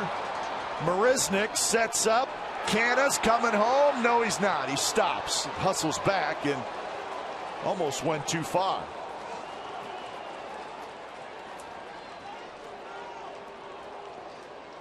Tell you what, if the cutoff man looked at Canna right away, he was too far off.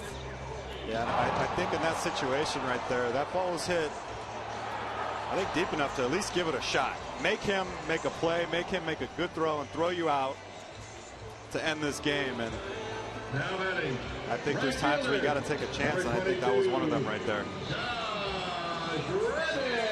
So the fly ball to left comes up a little short. And now, well, it's the ultimate baseball situation. It's the one you do in the backyard, right? Bases loaded, 2 outs, down by a run. The only thing missing is it's Game 7 of the World Series. That's right. Reddick, 1 for 4 with an RBI double, a chance to be a hero.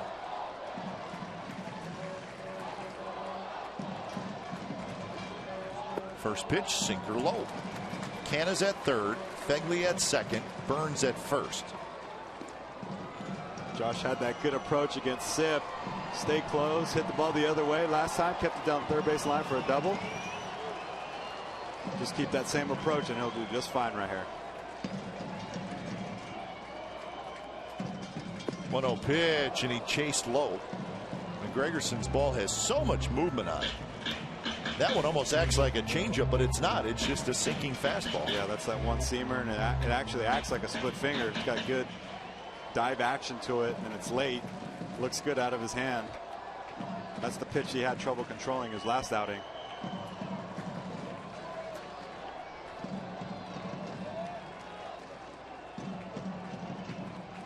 Long look by Gregerson, and the 1-1 pitch.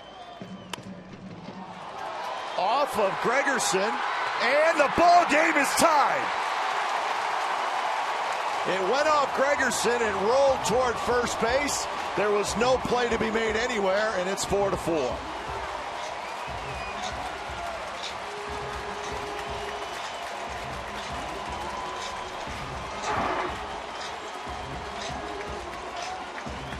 Well, he got a glove on it too. Yeah, that's a tough play right there. Kind of comes at you fast, but it was actually a changeup. Hit it off the end. There's nothing Marlin could have done with that ball. No play anywhere. So now it's up to Valencia to try to win it. So the A's have tied it here in the bottom of the ninth after giving up the lead in the top of the ninth.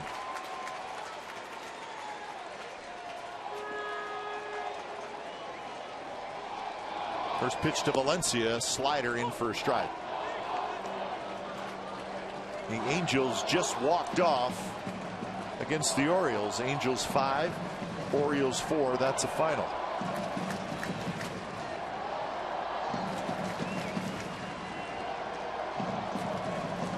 Slider away. So Gregerson, for the second time in this series, blows a save. And I think we can see the importance of power arms in the back end of the ball game. You guys, you're going to run into some trouble, but you want the ability to strike people out and miss some bats.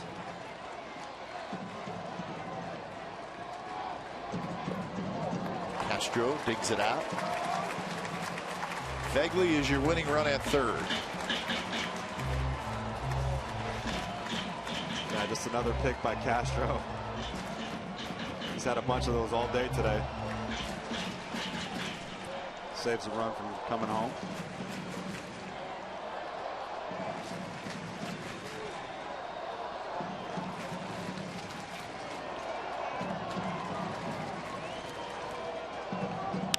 Two-one pitch, base hit! And the A's end up walking off thanks to Danny Valencia. What a way to finish the homestand. And Gregerson blows a pair of saves, and the A's celebrate on the infield dirt.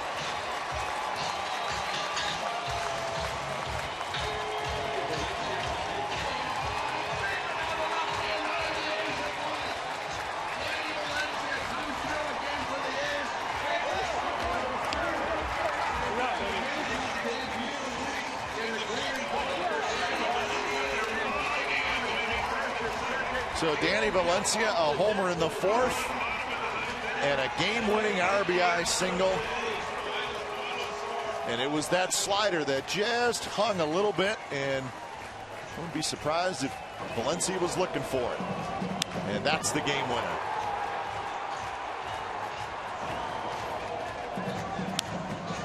Just out of the reach of a leaping Jed Lowry.